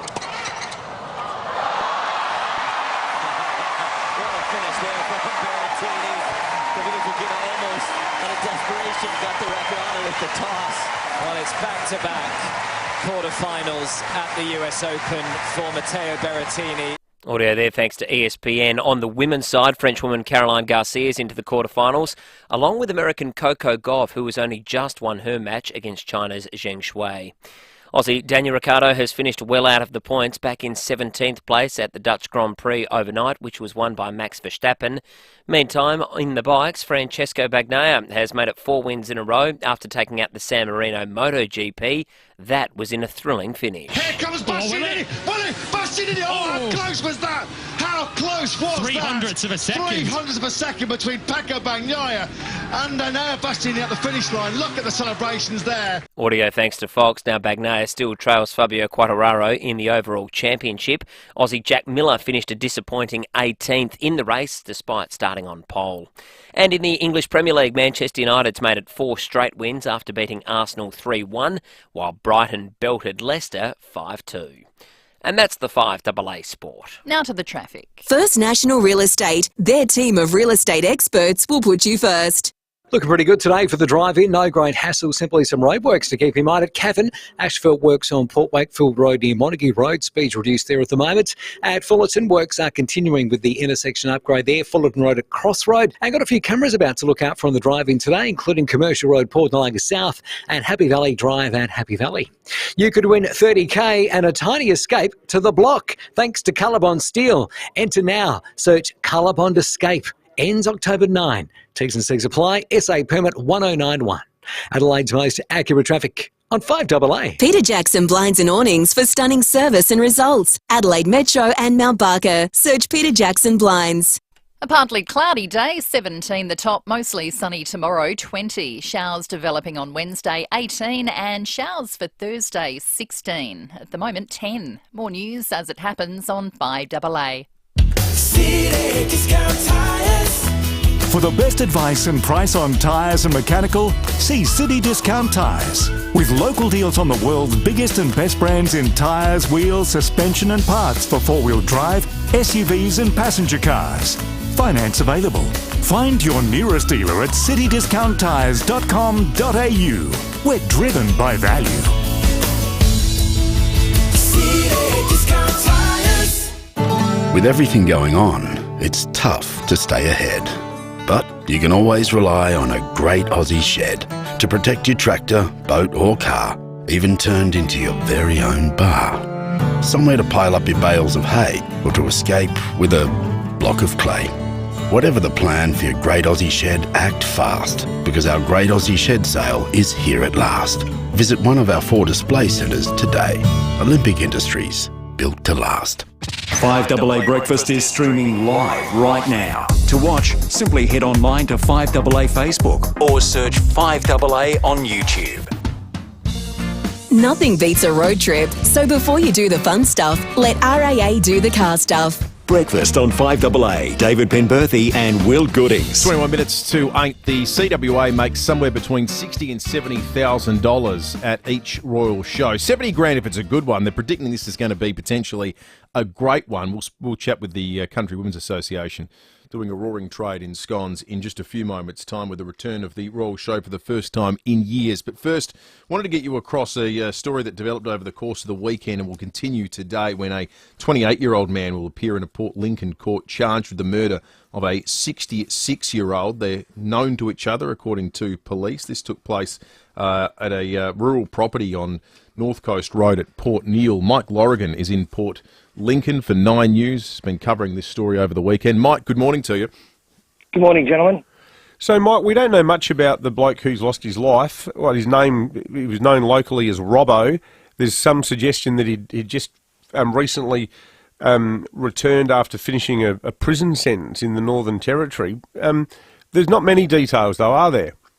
No, it does not. Look, this gentleman and where this property was situated is really on the outskirts of town, and Port Neal, an hour north of Port Lincoln already, is a very small community, and it is a little isolated as well. So where this property was situated and where this man was living at the time was even more so.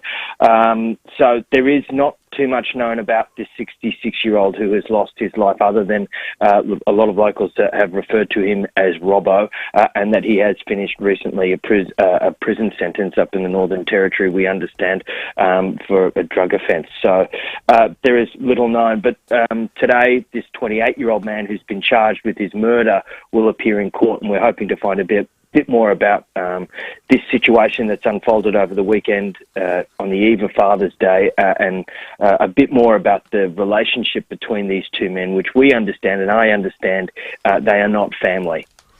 So do we know if they were like sharing a house or you know, even that seems to be quite scant, the detail? Yeah, that's right. That's unclear. I understand that the man, the 66-year-old, was living on this property. Some locals have told me that there were one or two others living on the property, but it's not clear if that 28-year-old was living there. I know that the 28-year-old has a lot of family connection in the Port Neal area and in Port Neal itself, but it's not clear at this stage whether or not that 28-year-old was residing at the property that where this incident's happened. Can you sort of set the scene for us, Mike, on this rural property outside Port Neal? I mean, how remote are we talking? Does anyone come across where these guys were? One of these guys was living? It's about, I would say, about a K and a half outside of Port Neal, the township, on a sort of coastal road, a dirt road.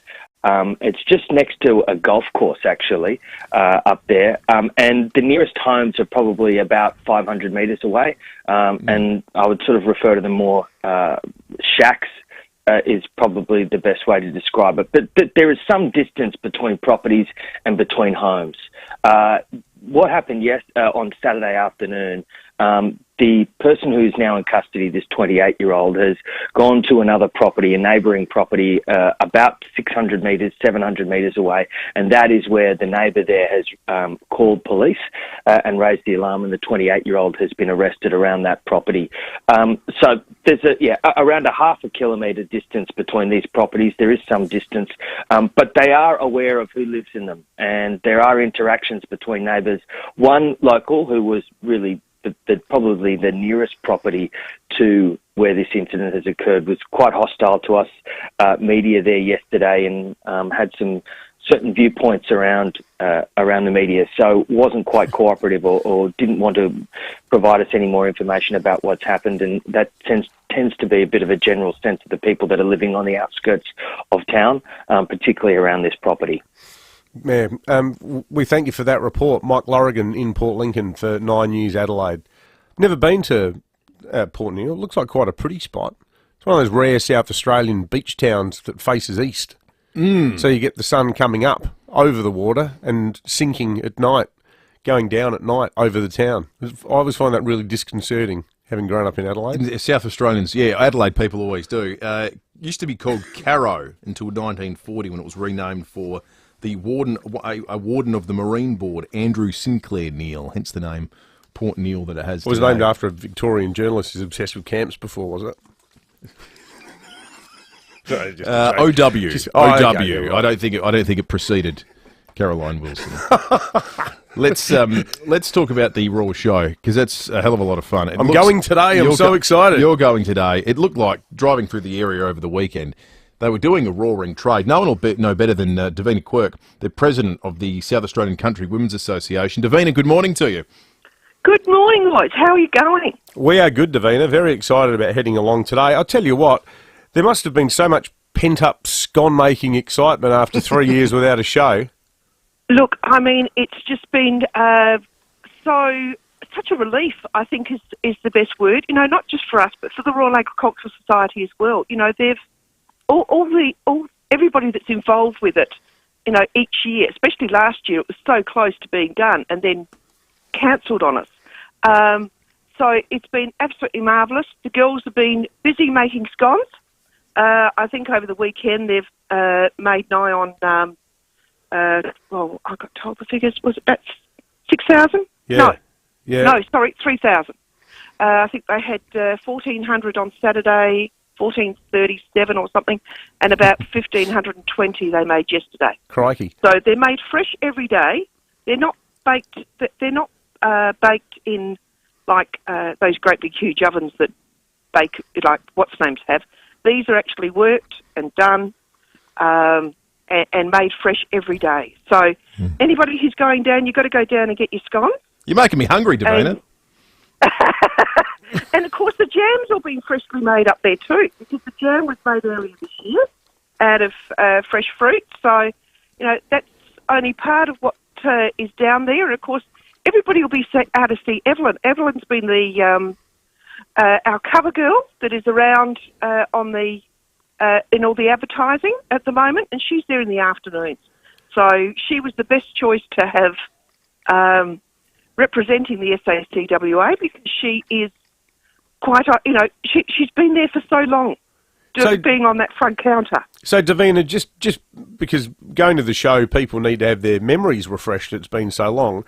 Is the CWA, I presume it's still in the same location there on the It's sort of still in the same location. eastern side? Keep on, as you walk down. As you walk in the main gates on Goodwood Road, keep on walking down to the end. Yeah, beautiful. And then you can do those pavilions down there, the milk pavilion, all that sort of stuff, and then work your way back. Must be nice, the social element of the whole It thing is. for you guys, Davina, I mean, having not have had it for 3 years. I mean, the girls have actually been going for for 2 weeks now, because the pre-show, when the judging's being done and the cattle and everything else, they're there to cater for the exhibitors that are there before. Okay, so they've actually been there on a lower key level before, because there's friendships that build during that time. Yeah. Because they're always coming in. They've got the same faces that they see at the SACWA, plus a lot of new ones. But you know, it's a family atmosphere, and so it is a family reunion. And it really has been. Davina, can punters getting along still buy the Lorkie flour mixes as well at the CWA stand? Yes, you can. You can buy our Lauki. There is obviously we wouldn't have been able to get along over the last 2 years without work that we've done with partners that we have. We've got the SACWA Lauki flour mix, and Franklin from Foodland has been an absolute gem. And of course, they're all South Aussies. Yeah, absolutely. So it's all South Aussies getting together. And last year we were able to make up shortfall with being selling scones at the Central Market, what would have been the showtime, and that went actually gangbusters. I bet it did. You know, it was that again. It was sad that we weren't at the show, but again, innovation has to come in. And we do what we can outside. It's great to have you back, Davina, and lovely to speak to you after the first weekend. Glad to hear it's going well. Davina Quirk, President of the South Australian Country Women's Association. Not a sweet tooth, but I love a scone. I love scones. Because scones they're not too sickly. No, scones and if you like savoury scones stuff, too. Butter them and put a slice of cheddar cheese on them. They're excellent. Like that. Now, we have coming up at the Royal Show, the Drive Show. Timmy G and Rowie will be at the show every day this week from the Taste SA Pavilion, which is near the members' entrance to the main arena. And also, speaking of the main arena, Matt Pantelis. A lot of people have been asking us this on the Automasters text line. What will Matt Pantelis be doing at the main arena, given he has his show at night, he's going to be doing the arena announcing as well. So that's excellent. Matthew Pantelis will be doing the arena. I mean, maybe he takes a call during it. I'm not sure if it's a new innovation this year. But he's still going to be doing the show, the radio show. I believe so. And the Royal Show. What about that? Well, either all I can say for sure is he's definitely doing the arena announcing. All right, when are we giving people a chance to win these grand final tickets? We are doing it very soon. Let's check traffic until your new BMW arrives. Adelaide BMW will keep your current vehicle fueled. T's and C's apply. Thanks, Will. At Cavan, we've got a smash between a car and a truck on Port Wakefield Road at Diagonal Road. At Hackney, works on Hackney Road near North Terrace. We're down to 40k citybound, while at Fullerton, works are continuing on the intersection upgrade of Fullerton Road and Cross Road. Speeds reduced there. Busy right now, South Road at Theberton, and got a few cameras to look out for too. Glenburn Road, Burnside, and Happy Valley Drive at Happy Valley. Ultra Tune has won the CanStar Car Servicing Award for customer satisfaction and value for money for the 4th year running. Call or search Australia's #1 Ultra Tune today. Adelaide's most accurate traffic on 5AA. Don't say we didn't warn you. Over 75% of tickets in the Hospital Research Foundation Home Lottery have already been sold. Don't just dream about winning the life-changing grand prize and living mortgage-free in Somerton Park. Get your tickets now. With over 75% already gone, you don't want to miss your chance to win big. Join the fight for South Australia's healthcare heroes and get your tickets today. homelottery.com.au. Licence M14227. Please don't hold this against me, but if buy urban bathrooms and kitchens is not your thing, well, that's that's okay. I mean, if people gushing over your new kitchen and bathroom means nothing to you, nothing at all, that's completely fine, I guess. But if you do appreciate millimetre-perfect craftsmanship and service of the highest standard, start here. Buyurban.com.au. Adelaide's home renovation experts. Between interest rates and electricity prices, rent and bills are through the roof. And I'll tell you what, they'll be even further through the roof after the RBA meets tomorrow. But look, while you can't probably do anything about RBA's policy, you can actually act on the price of power. The good news for renters, if you're feeling the pinch, EcoVantage might be able to help. If your rent is below $400 per week, your home might qualify for a free EcoVantage heat pump changeover thanks to federal and state government incentives. And look, hot water can chew up about 40% of your electricity bill, but a heat pump can bring that right down. They're up to 80% more efficient than traditional hot water systems. So if you ask your landlord to request an EcoVantage heat pump upgrade, it means you get to save hundreds on your power bills and your landlord gets a free hot water service. Win-win. That's right. Chat to your landlord or to your agent and ask for EcoVantage today. Visit ecovantage.com.au. T's and C's apply. The fully electric Kia EV6, Wheels Car of the Year, and the Kia Sportage, Drive Car of the Year. To pick your side in this sibling rivalry, visit kia.com.au. Kia, movement that inspires. Hi, Susanna Toop here from Toop & Toop. $450,000. That's the average price of an investment property in Adelaide. It's also the value of the asset you are trusting your property manager with. As a director and CEO of Toop & Toop Property Management and a lawyer, looking after your property is my team and I's sole focus, and we take this responsibility very seriously. Building long-term relationships with our clients is really important to us. Who are you trusting to look after your biggest investment? Toop.com.au. 5AA Breakfast is streaming live right now. To watch, simply head online to 5AA Facebook or search 5AA on YouTube.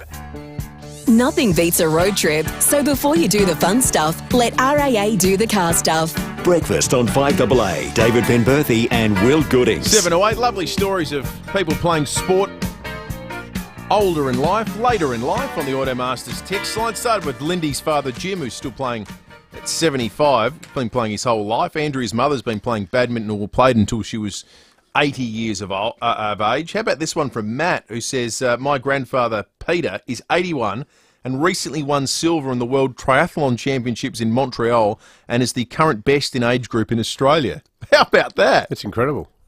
That might be the best return Australia's ever had in Montreal too.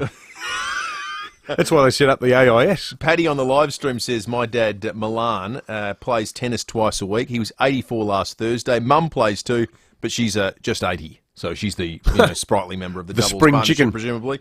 Now, this one I really like. Karen says, my dad puts on his whites Wimbledon style twice a week to play tennis with his mates on a Wednesday and Saturday morning. They've been doing this for years.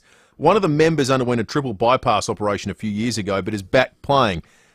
He's in his 80s. No stopping them, and certainly no plans to hang up the rackets. Great social sport, tennis. Really, interesting. really good. The vast majority of them seem to be tennis players. Well, yeah, you can. I mean, it's not like you're going out and smashing into each other. It's not a contact sport. No, it does have that benefit. All right, let's go to John Blake. Thanks to Aussie Fast Transport Solutions, interstate freight distribution, warehousing, and local Adelaide couriers. Call Aussie Fast 13 13 64. And welcome back to the NASA Haters Podcast, where we bring you the latest in NASA hoaxes and lies and celebrate the wonderful flat Earth we live on.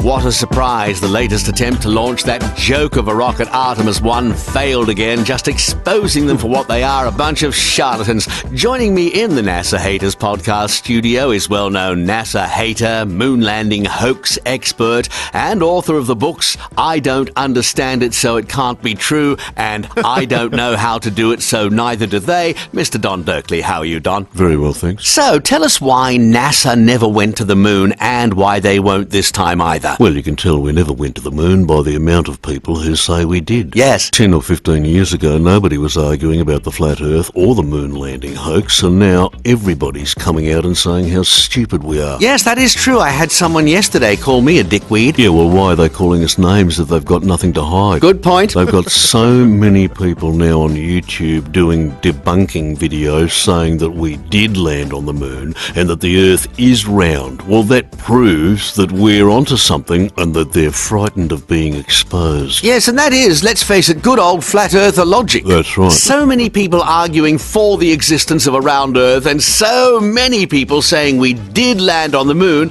That proves it's all fake. That's right, and think about it. Every single scientist on Earth says the Earth is a globe. Oh, yes. Now, if that doesn't scream conspiracy, then I don't know what does. Yes, they're all in it together. Yes, and it's a shame that it's fallen on us non-scientists to expose them. Yes, well, I've been doing this for some time now, and I have no scientific qualifications whatsoever. I haven't either, and the only reason I'm not a scientist is because once you become one, you have to say the Earth is a globe, or they have you killed. Yes, I think they throw you off the edge of the Earth. That's right. Join us again next time on the NASA Haters Podcast, when we'll be looking in depth at the lunar module and why it never landed on the moon and why didn't it look more spacey like ones we've seen in those old 60 sci-fi movies. NASA can't answer that or show us photos, and if they do, they're lying and using Photoshop. Well, from John Blake, after 8:30 when we go behind closed doors, let's talk real estate. Bronte Manuel from Toop and Toop with our weekend real estate wrap. How was the weekend for you guys, Bronte? Weekend was good, actually, guys. We saw just under 700 buyers, had a 100% clearance rate, sold fraction under $7 million worth of real estate. But the real standout one was 180 Blacktop Road, Gould Creek. This was a property where the owner, at the start of this year, went to nearly accept an offer of $1.5 million privately. They then were faced with an offer a week ago just under $2 million and kind of wanted to run with it. But our agent, Peter, said, no, I think we need to go to auction.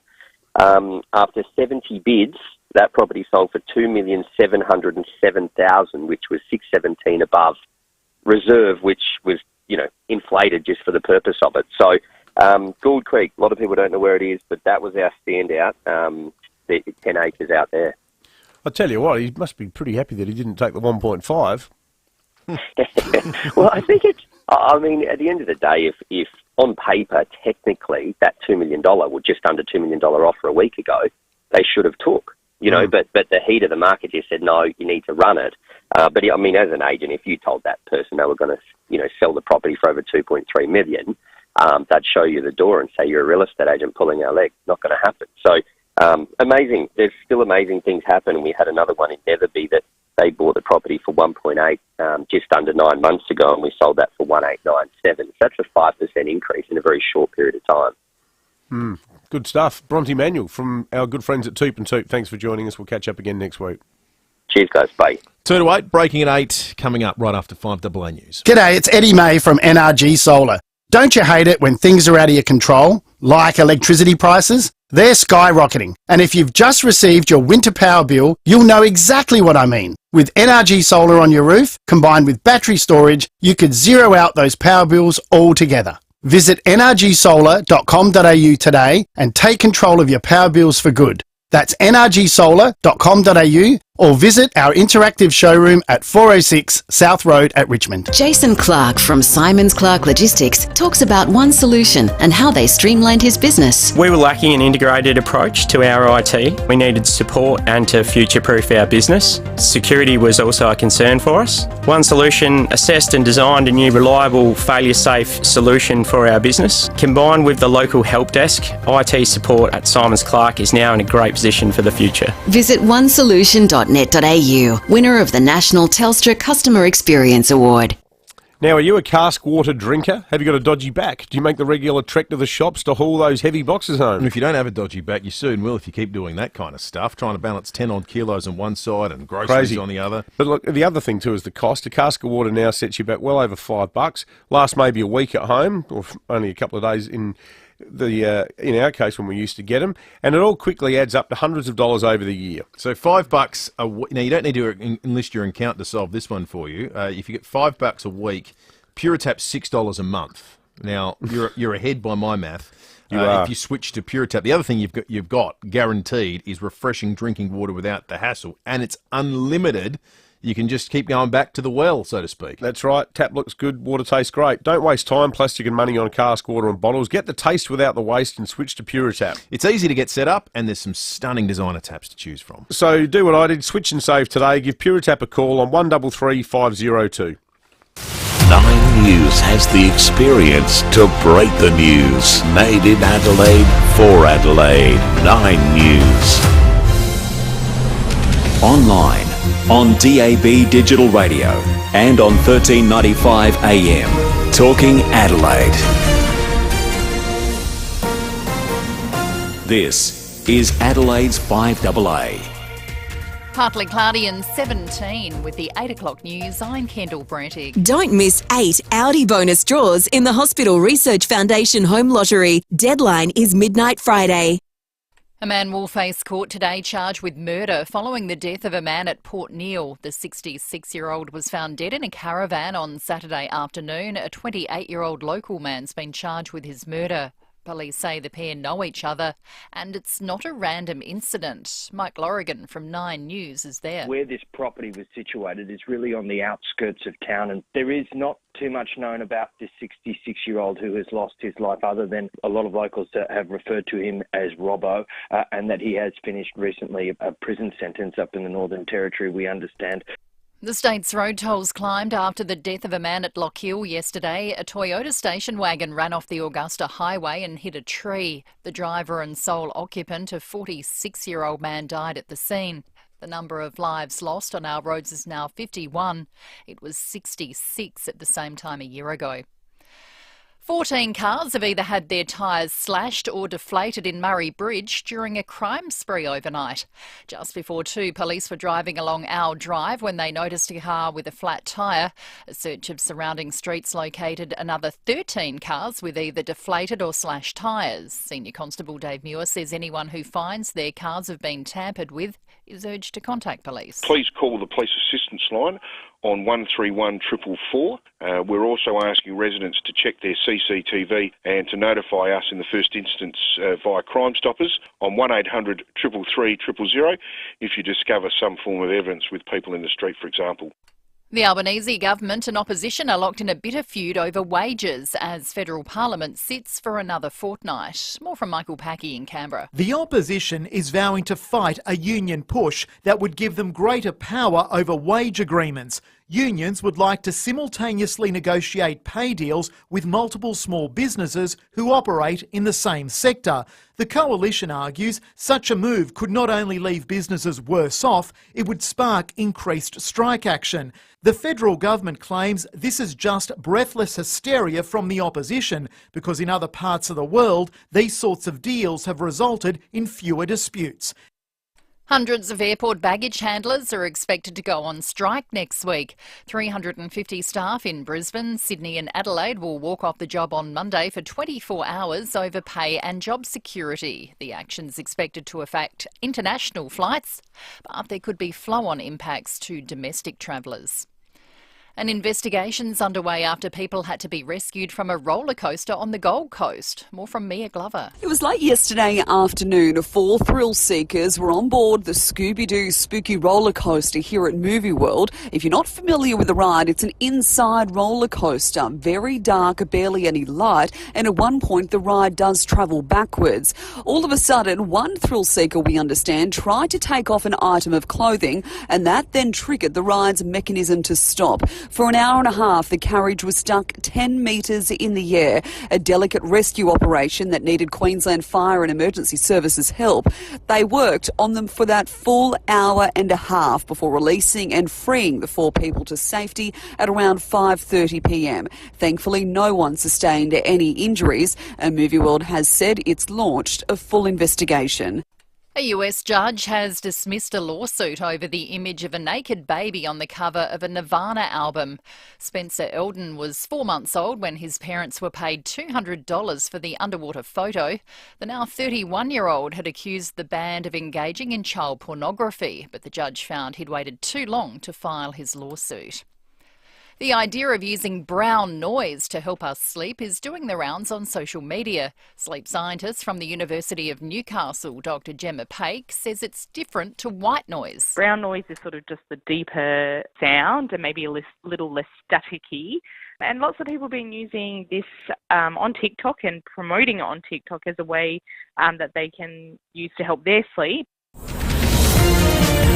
Now turning to 5AA Sport. Order a Gliderol roller door and operator by September 30 for some free upgrades. Search Gliderol for details. Here's Tom Wren.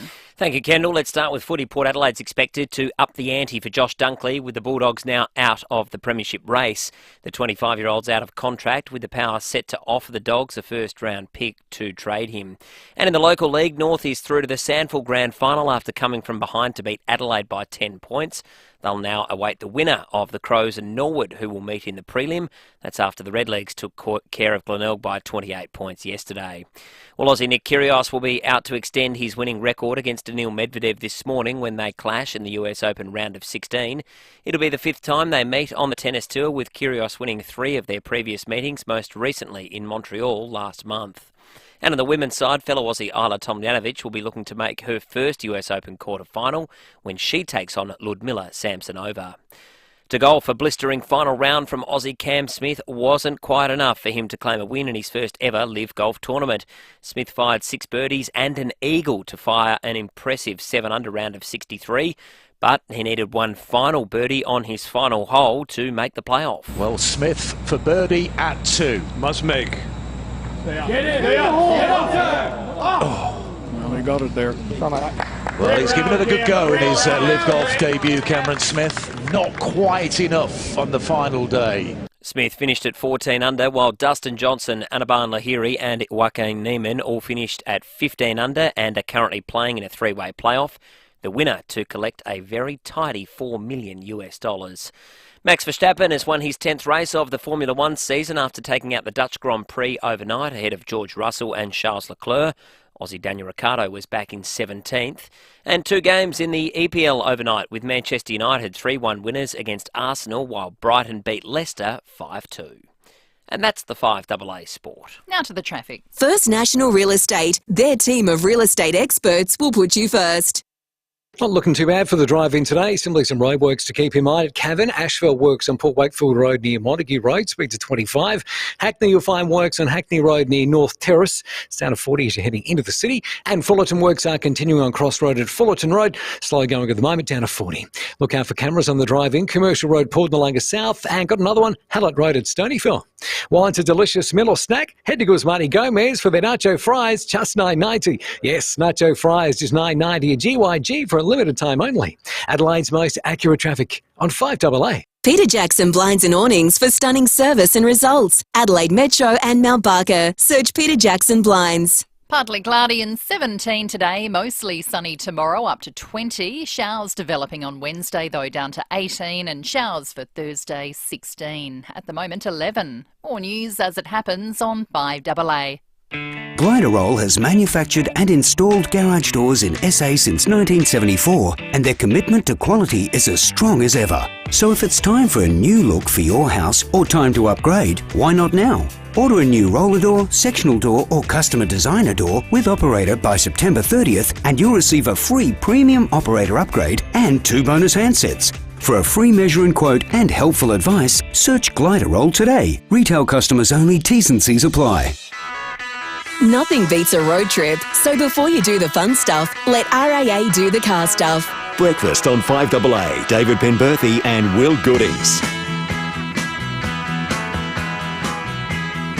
9 after 8, breaking at 8 coming up in just a moment. Arman Abrahimzadeh shortly thereafter. The chat in the studio with us that you're going to want to stick around for. If you read David's piece in the Oz or Lauren Novak's piece in the Advertiser, a remarkable story of him meeting his father, again, incarcerated after so many years. We'll talk to him through that very, very shortly. But we are getting so many people telling us stories about family members and others who are still playing competitive sport in advanced age. Tim's has a brother who plays competitive table tennis at 81. That's a pretty good effort. Denise says, my mum turns 90 next month, still plays competitive 10-pin bowling every Friday. She was playing competitive tennis up to the age of 86, but decided to give it away because she felt like she was letting down her doubles partner because she couldn't run as fast. Gee, that'd be rough if you're getting into your 86-year-old doubles partner. Len in Belair plays tennis. Morning to you, Len. Good morning. That's Will, is it? It is, that's Len. Will. That's Will, Len. It's Dave here. How you going, mate? I'm fine. You're a keen tennis player. Yes, I've played team tennis since I was 16, and I'm now 81. Wow. Good on you, Len. I played vets since I was 39, so it's 42 years unbroken vets tennis on either Monday or they play winter or Wednesdays, and summertime is Thursday. It's a bit rough calling the whole competition vets, isn't it, Len? They need another category. I'm sure it was much different as a 39-year-old man than it is an 81-year-old man. Well, I was one of the youngest ones because you could only play when you were in your 40th year. And a friend of mine who played tennis, mixed tennis, asked me one night, she said, "Do you play tennis?" And I said, "Yes." She said, "Well, I need a partner." And I said, "Well, I'm too young." She said, "No, you're in your 40th year, you can play." And it was her fault. She started me on the, in those days it was called veterans tennis. It's now called seniors, and I've played ever since. Unbroken 42 years. Do you just play doubles, Len, or do you play singles as well? I used to play competitive singles till I was about 55 and on hardcourt, and I found I was playing against young guys who were about 17 or 18, and I thought that was heart attack. So your current doubles partner, Len, how old's your doubles partner? Well, one of them who's into it at the moment, same age as me, and the other two are 75. And we've got a couple of injured guys, one who would be early 50s. But the nucleus of the team has been the same for I don't know how long. That's terrific. Many years. It's a good social game, isn't it? Yeah, it is. And the shame is that there's a lot of tennis players of various abilities probably waiting in the wings and wondering, what can I do with my time? So I'm sure if they came out on a Thursday night in the summer or Wednesday night, we play every Wednesday night unless it rains, it keeps you agile and fit. I've been lucky with my legs. I've had good legs even though I've played a lot of sport. Good on you, Len. Len, thank you for calling and telling your story. We're going to give you a 5AA breakfast coffee mug coming your way. Appreciate you telling it. And maybe you have a few more people telling up potential tennis players who are listening in at the moment. I think, you know what, I've been waiting to get back into it. Len's competition sounds like a hell of a lot of fun. Thank you, Len. 8223 0000 is our number. It's time for Breaking at 8. Well, when State Parliament resumes next week, one of the big stories, probably the biggest local story is going to be the battle between the Malinauskas government and the Spears opposition over healthcare worker parking and retail worker parking. Now, in keeping with an election promise, Peter Malinauskas has said that he will be introducing a bill to guarantee free parking for retail workers. A lot of retail workers will be happy about that. Some of the people who run the major shopping centres are sort of querying it and saying, well, actually, as things currently stand, there's plenty of people working in retail who don't pay a cent or who pay as little as the staff rate of $3 a day, which is significantly less than what the government and the retail union, the SDA, have claimed. The opposition's announced this morning that what they're going to do with this bill is insert a clause into it guaranteeing that healthcare workers will continue to receive free parking. Now, that was a measure that was only introduced because of COVID, and the government has been saying, well, look, it's not meant to be there forever. It's only been there for the last couple of years, and it was meant to be phased out on account of COVID. So they're taking a sort of, prudent budgetary savings approach to that. They've also had some success with the nurses union in saying that they're prepared to look at factoring free parking into future enterprise agreements, even though the health services union has still said they're not happy with that promise, and they had the protest about it a couple of weeks ago.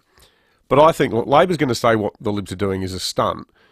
Be it a stunt or otherwise, I actually think it's quite a clever tactic, because it's going to force the government's hand. By trying to insert that clause into the bill, it will force Peter Malinauskas to explain why it is that the government is prepared to advocate and support legislation that guarantees free parking for retail workers, but they oppose an amendment that would provide the same level of financial support to people who are arguably doing more important work, tending to the sick and infirmed in the state's public hospitals. Coming up to 16 minutes after 8, David Koch not far away. We'll get his thoughts on the RBA meeting that will take place tomorrow. The expectation's another rate rise. The question is how much? Will it be the 25 basis points? Will it go to 50? We'll get Koch's take on that very, very shortly. But first, it's time to check traffic until your new BMW arrives. Adelaide BMW will keep your current vehicle fueled. T's and C's apply. Thanks, Will. All the majors around town flying pretty well, which is nice. Simply a few roadworks to keep in mind. At Fullerton, works are continuing Crossroad at Fullerton Road. It's down to 40 at the moment. Hackney, we've got work slowing things up. Hackney Road near North Terrace is down to 40 k's as you're heading into the city. And we're quite busy at the moment, South Road at Mile End. Look out for a few cameras on the drive-in, including one Green Hill Road Burnside and another one Main South Road at Morford Vale. Ultratune has been voted #1 for car servicing, again winning the 2022 CanStar Award for most satisfied customers for the 4th year. Call or search Ultratune today. Adelaide's most accurate traffic on 5AA. Tim Ginniver now joins Stephen Rowe every afternoon for the new look 5AA Sports Show. John Blake has called him. Oh, you're good, aren't you? Well done, KG. It's a great honour for you, son. Old son. Rowie and Timmy G. Congratulations, Kenny. Thank you, John. I love you, mate. Apparently now you've got the media centre named after you. Your ashes now have to go in the Torrens. So sorry about that. 4 p.m. weekdays on 5AA. Great news for people on the move. Budget Car and Truck Rental have a new location, just north of the city at 354 North East Road, Clemzig. Open 7 days a week. So, if you're moving out or in, taking a load to the tip, or going on a big trip, you can do it all with Budget Car and Truck Rental. 7 metro locations, including their new site at Clemzig. Call 13 27 27. That's 13 27 27. G'day, it's Eddie May from NRG Solar. Don't you hate it when things are out of your control, like electricity prices? They're skyrocketing, and if you've just received your winter power bill, you'll know exactly what I mean. With NRG Solar on your roof, combined with battery storage, you could zero out those power bills altogether. Visit nrgsolar.com.au today and take control of your power bills for good. That's nrgsolar.com.au or visit our interactive showroom at 406 South Road at Richmond. Now, it's never too hard to imagine having the perfect bathroom at home, but the key question is, what does it really cost? Well, It's hard to get that answer sometimes, depending on who you're dealing with. And one of the great things about Blue Open Bathrooms and Kitchens is when they renovate a bathroom, they'll do it to suit your budget. So you're telling them what you're spending. In fact, David Cox and the incredible team at Blue Urban, they can show you how to do a lot more with less. They'll plan every detail, and it means you'll know exactly how much it will cost and what the outcome will be. Your bathroom is without doubt one of the most important rooms in your home. It's an investment too. Get it right and it will add incredible value and appeal to your home. Get it wrong and you'll be living with it forever. For bathrooms, visit buyurban.com.au, Adelaide's home renovation experts. There's no blueprints to your new custom-built Beechwood home. Well, not yet anyway. But together with Beechwood, it won't take long to turn your ideas into sketches, then drawings, and finally a home you can live a beautiful life in. That's the really exciting thing about building with Beechwood Homes. They'll build the home you want. So collect your thoughts, your ideas, your Pinterest boards, whatever, and let's talk. Because life's good. It's even better in a Beechwood home. G'day, it's Baz from FIVEAA Milk Company. South Australian dairy farmers are doing it tough right now, but at FIVEAA Milk we always look after our own, and you can too. When you reach for milk, reach for FIVEAA Milk and help support our hard-working South Australian dairy farmers and their families. Because right now, they need our help. 3 words make all the difference. FIVEAA Milk Company. South Australian first and proud of it. 9 News has the experience to break the news. Made in Adelaide for Adelaide. 9 News. Nothing beats a road trip, so before you do the fun stuff, let RAA do the car stuff. Breakfast on 5AA. David Penberthy and Will Goodings.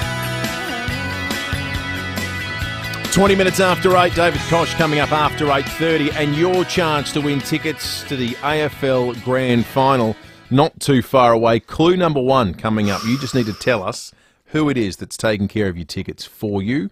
1 clue today, 1 chance to win, and it's going to happen after 8:30. Well, if you read Saturday's Advertiser or Australian, you will have seen that Aman Abrahimzadeh, who's a great friend of the show, did a pretty full-on sit-down interview with Lauren Novak from the Tiser and also with my good self about his extraordinary decision to meet with his father earlier this year. His dad obviously is serving a 26-year sentence for the murder of his mother Zara at the Adelaide Convention Centre way back in 2010. It was a full decade since Aman had seen his father face to face. The last time was during the murder trial when Zialo was put away for a very long time. And the decision to go and see him is something that I, having interviewed Aman already and spent several days writing this feature article, I still, deep down in my heart, I can't understand how he managed to do it, which might actually be a good first question to Aman, who's here in the studio with us this morning. Aman, great to see you again, mate. Morning. How did you do it? How, even rereading the pieces over the weekend, how did you summon so much sort of intestinal fortitude to go and eyeball the guy? I wouldn't be able to do what I do if I didn't have good people around me. So when the urge to go and see my dad came back, I think the first few people that I had a conversation with was essentially my wife and then my sisters, and then from there on, a couple of close friends. But I guess the urge to see my dad was there since the incident took place. And I remember going into the convention centre, once I saw my mum's body and once I attended to my sisters and made sure that they were okay, the next thing that was on my mind was to go and see my dad. And I remember having a very stern conversation with the detective who responded sternly to me and told me to essentially calm down because it's a crime scene and he's not allowed to allow me to go and see my dad. And so it was there since day dot. Sure, it went away for a number of years, particularly after the murder trial.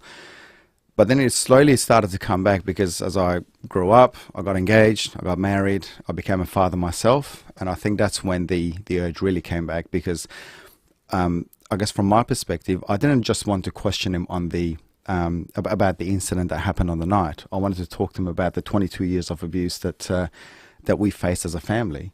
And I guess I thought about how he treated me, how he treated my sisters. I would never be able to do what he did to us to my own son. And so I essentially got to a point where I said, you know what, enough is enough. I know what's right and what's wrong. And I'm going to go and confront him and talk to him about this. So when you pictured what it would be like, and that anticipation, the desire came back to ask some of those questions and talk to him, how different did it play out in reality from how you imagined it would? Well, I guess I had quite a few months to prepare for it, and truth be told, I when I saw my psychologist a number of times, and I guess with her assistance, we sort of got to a point where she said that you kind of need to, I guess you need to have a plan, but I guess also not have an expectation, because if things don't go to plan, or if you don't get what you want out of it, you can't really have that expectation to to walk away satisfied or happy or whatever it is that you want. I essentially just had to run through a number of scenarios in my head to see which one, if he says X, what would I say? Or if he says Y, how am I going to respond? But I guess throughout all of that, there was just one thing that was on my mind, and that was to essentially numb my emotions, because I knew that my dad would be the sort of person that would, from my younger days, I remember him essentially telling me that, boys don't cry, and you need to man up, and you can't express your emotions. And so I made sure that I don't break down in front of him. Whatever happens, that was I guess a priority in my head. To answer your question, Will, I essentially had to have a rough response to every single question or every single thing that it was going to say, and I guess knowing my dad, I knew which direction he would go, and so I would just have to stay on the ball. And I guess it's kind of like, dare I say, I've had some experience. Being cross-examined in the courts, you kind of have to be on edge and be on your feet just to make sure that whatever is thrown at you, you have an adequate response. So a similar sort of thing, I guess. Yeah. It felt to me when I was writing the piece, I compared it to like a chess game where you were always like one step in front of your father, because you knew with his natural sort of propensity for making excuses that he'd talk about the pressures he was under and the way he'd been brought up and the fact that he was busy and the 3 kids, and I'd come to Australia and I didn't know many people. But you now, Armand, you're at a point in your life where you've got a very busy work life, you've got a busy public life, you've got a young son, you've got a mortgage, you've got all of these things, and it felt, and this was really interesting, the reaction from so many readers felt like your story was almost like, if you imagine the Abraham Zadeh family, you're the good guy who's emerged in the family tree, and you've sort of drawn a line under what your dad did. That's the way people felt about it, if that makes sense. Yeah, I tried to. Well, I guess I saw what was happening in my family home, and I knew that what was happening there wasn't the right thing. And I guess I was exposed to a lot of my friends and their families, and the way their families sort of conducted themselves. And I guess at a young age, when I'm 12, 13 years old, I started to see what was happening in other people's family homes weren't the same as what was happening in my family home, and very slowly I started to I guess understand that maybe what's happening in my family home isn't the right thing. And so the journey started there, and I guess my deviation started there, and I started to I guess think about all the different things that we do at home in terms of it's my mum's job and duty to do all the house chores, and no big decisions are made by the wife or the mother, and all of those sorts of things were there, but what I saw outside of the family home challenged it. And so I guess I was lucky that I was exposed to it, and by the time I started getting into relationships myself, I started to see certain aspects of my dad and his traits play out in my own relationships. And I guess from there on I started to sort of change how I conduct myself, because unintentionally I picked up a lot of traits, and I was essentially replaying them in my own relationships. Now that you've done it, do you think you'll ever see him again? I don't have the urge to go and see him now, and I guess with that visit over now, one of the things that I wasn't sure that I would do is whether if I would forgive him or not. Every time I wanted to forgive him, or every time I felt sorry for him because he was breaking down in there, I essentially thought about, the night, the incident, my mum's dead body. I thought about all of those things, and I just couldn't bring myself to forgive him. So if the time comes that I might be able to forgive him, or I might want to have another conversation, I'll go and see him. But the urge isn't there, and I don't think it's going to be there for a while. It's a remarkable story. If you just do a quick Google search, you can read the excellent piece that Lauren wrote in the Tiser, and also the one in the Australian magazine. But Aman, you're a great bloke. I still can't believe you did it. And thank you for sharing what is an incredibly powerful and I think quite a positive story. Because, for you to do what you did takes enormous courage. Good to see you, mate. I appreciate it. Thank you. Thanks for having me. Speak with One Solution and they'll tell you cybercrime is not a big business problem, a government problem, or a small enterprise problem. It's everyone's problem. Ransomware, malware and adware remain the #1 threat. One call to One Solution will put your business in a safe place. It's the smartest, most cost-effective business decision you'll ever make. Get in touch with One Solution, winner of the National Telstra Customer Experience Award. onesolution.net.au. There are some things you have to wait for. Honey, we're having a baby. We are? And some things you shouldn't wait for, like having your blinds installed. Some companies take months to install. Not Bob Burns Blinds. We'll do it in just 10 days. Our quality blinds are made right here in our local St Mary's factory, so we can have your blinds measured up and installed in no time. And that's a promise. Visit bobburnsblinds.com.au. What's on your bucket list? Writing a best-selling novel? Sailing around the Bahamas? Flying over the Antarctic? Before you plan a bucket list, plan your will with Donlan Lawyers. A will, power of attorney and advanced care directive speak for you when you can't, ensuring you and your loved ones are taken care of. For wills and estate planning, contact Donlan Lawyers. Visit donlanlawyers.com. Put it on your bucket list. This is Adelaide's 5AA. Partly cloudy and 17 with the 8:30 news. I'm Kendall Brattig. Don't miss 8 Audi bonus draws in the Hospital Research Foundation Home Lottery. Deadline is midnight Friday. Court today for a man accused of murdering another man at Port Neale on the weekend. The 66-year-old was found dead inside a caravan on Saturday afternoon. A 28-year-old local man's been charged with his murder. Police say the men knew each other, but a motive remains unclear. At least 10 people have been killed and 15 others are injured following a string of stabbings in Canada.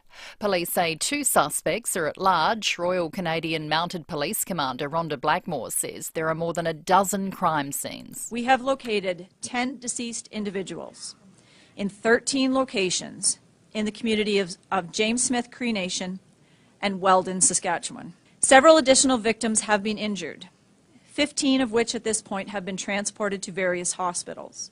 The opposition's pushing for changes to be made to the government shopping centre car parking legislation, which will guarantee healthcare workers will receive free parking if the bill goes through. Shadow Minister for Planning, Michelle Lensing, says Premier Peter Malinauskas is desperate to help his mates in the retail union with free or cheap parking for members, while he turns his back on healthcare workers. We've got amendments to the government's bill which is going to highlight the hypocrisy in terms of healthcare workers who we believe should continue to have free car parking while the pandemic continues. We know that our healthcare workers are absolutely exhausted. Someone went on a tyre slashing spree in Murray Bridge overnight. Senior Constable Dave Muir says some people may discover this morning they're not going anywhere because their tyres are flat. We had one of the Murray Bridge patrols driving down Owl Drive when they noticed a car with 3 tyres that had been deflated. More patrols attended and searched surrounding streets, locating an additional 13 cars with either deflated or slashed tyres. Pension and welfare payments will go up by $20 a week under the biggest indexation rise in 12 years. The increase will come into effect from the 20th of September. While the Prime Minister maintains the fuel excise will increase back to its normal level at the end of this month, the previous government halved the excise in March to help ease cost of living pressures. The temporary measure has already cost the federal budget about $3 billion. Anthony Albanese's told the national broadcaster the lower excise will not be extended beyond the 28th of September. We have to make decisions based upon what we can afford, and we have $1 trillion of Liberal Party debt. The Liberal Party, when they made that decision about the time frame, that was something that was agreed, and that's something that will happen at the end of this month. While support for the federal coalition continues to slump, with its primary vote plunging to a record low of 31%, the latest news poll now shows Labor holds a 14-point lead after preferences. And Anthony Albanese's also extended his lead over Peter Dutton as preferred Prime Minister. The Duke and Duchess of Sussex are making their way to Manchester, their first stop during a 5-day visit to the UK and Germany. More from Tracy Vaux in the UK. Prince Harry and Meghan are back in the United Kingdom for the first time since the Queen's Platinum Jubilee. First stop is Manchester, where the Duchess is expected to deliver the opening address at the One Young World Summit, her speech focusing on gender equality. Their visit comes just days after Meghan's explosive interview with a US magazine and the release of the second episode of her podcast. A reunion with the Queen, Prince Charles or brother William is highly unlikely.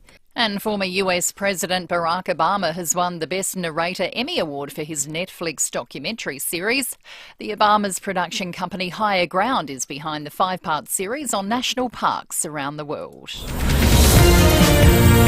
Now turning to 5AA Sport. Order a Gliderol roller door by September 30 and you could get free upgrades. Search Gliderol for details. Here's Tom Wren. Thank you, Kendall. Tickets to this weekend's AFL and NRL matches in Melbourne go on sale to members at 9:30am Adelaide time this morning.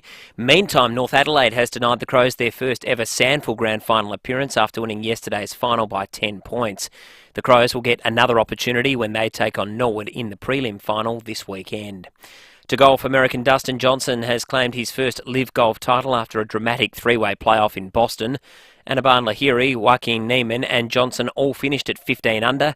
Johnson with a 35-foot putt for eagle to win it on the first playoff hole. Dustin Johnson, up it goes! Victory for Dustin Johnson! On the first playoff hole in LIV Golf history! Extraordinary by DJ!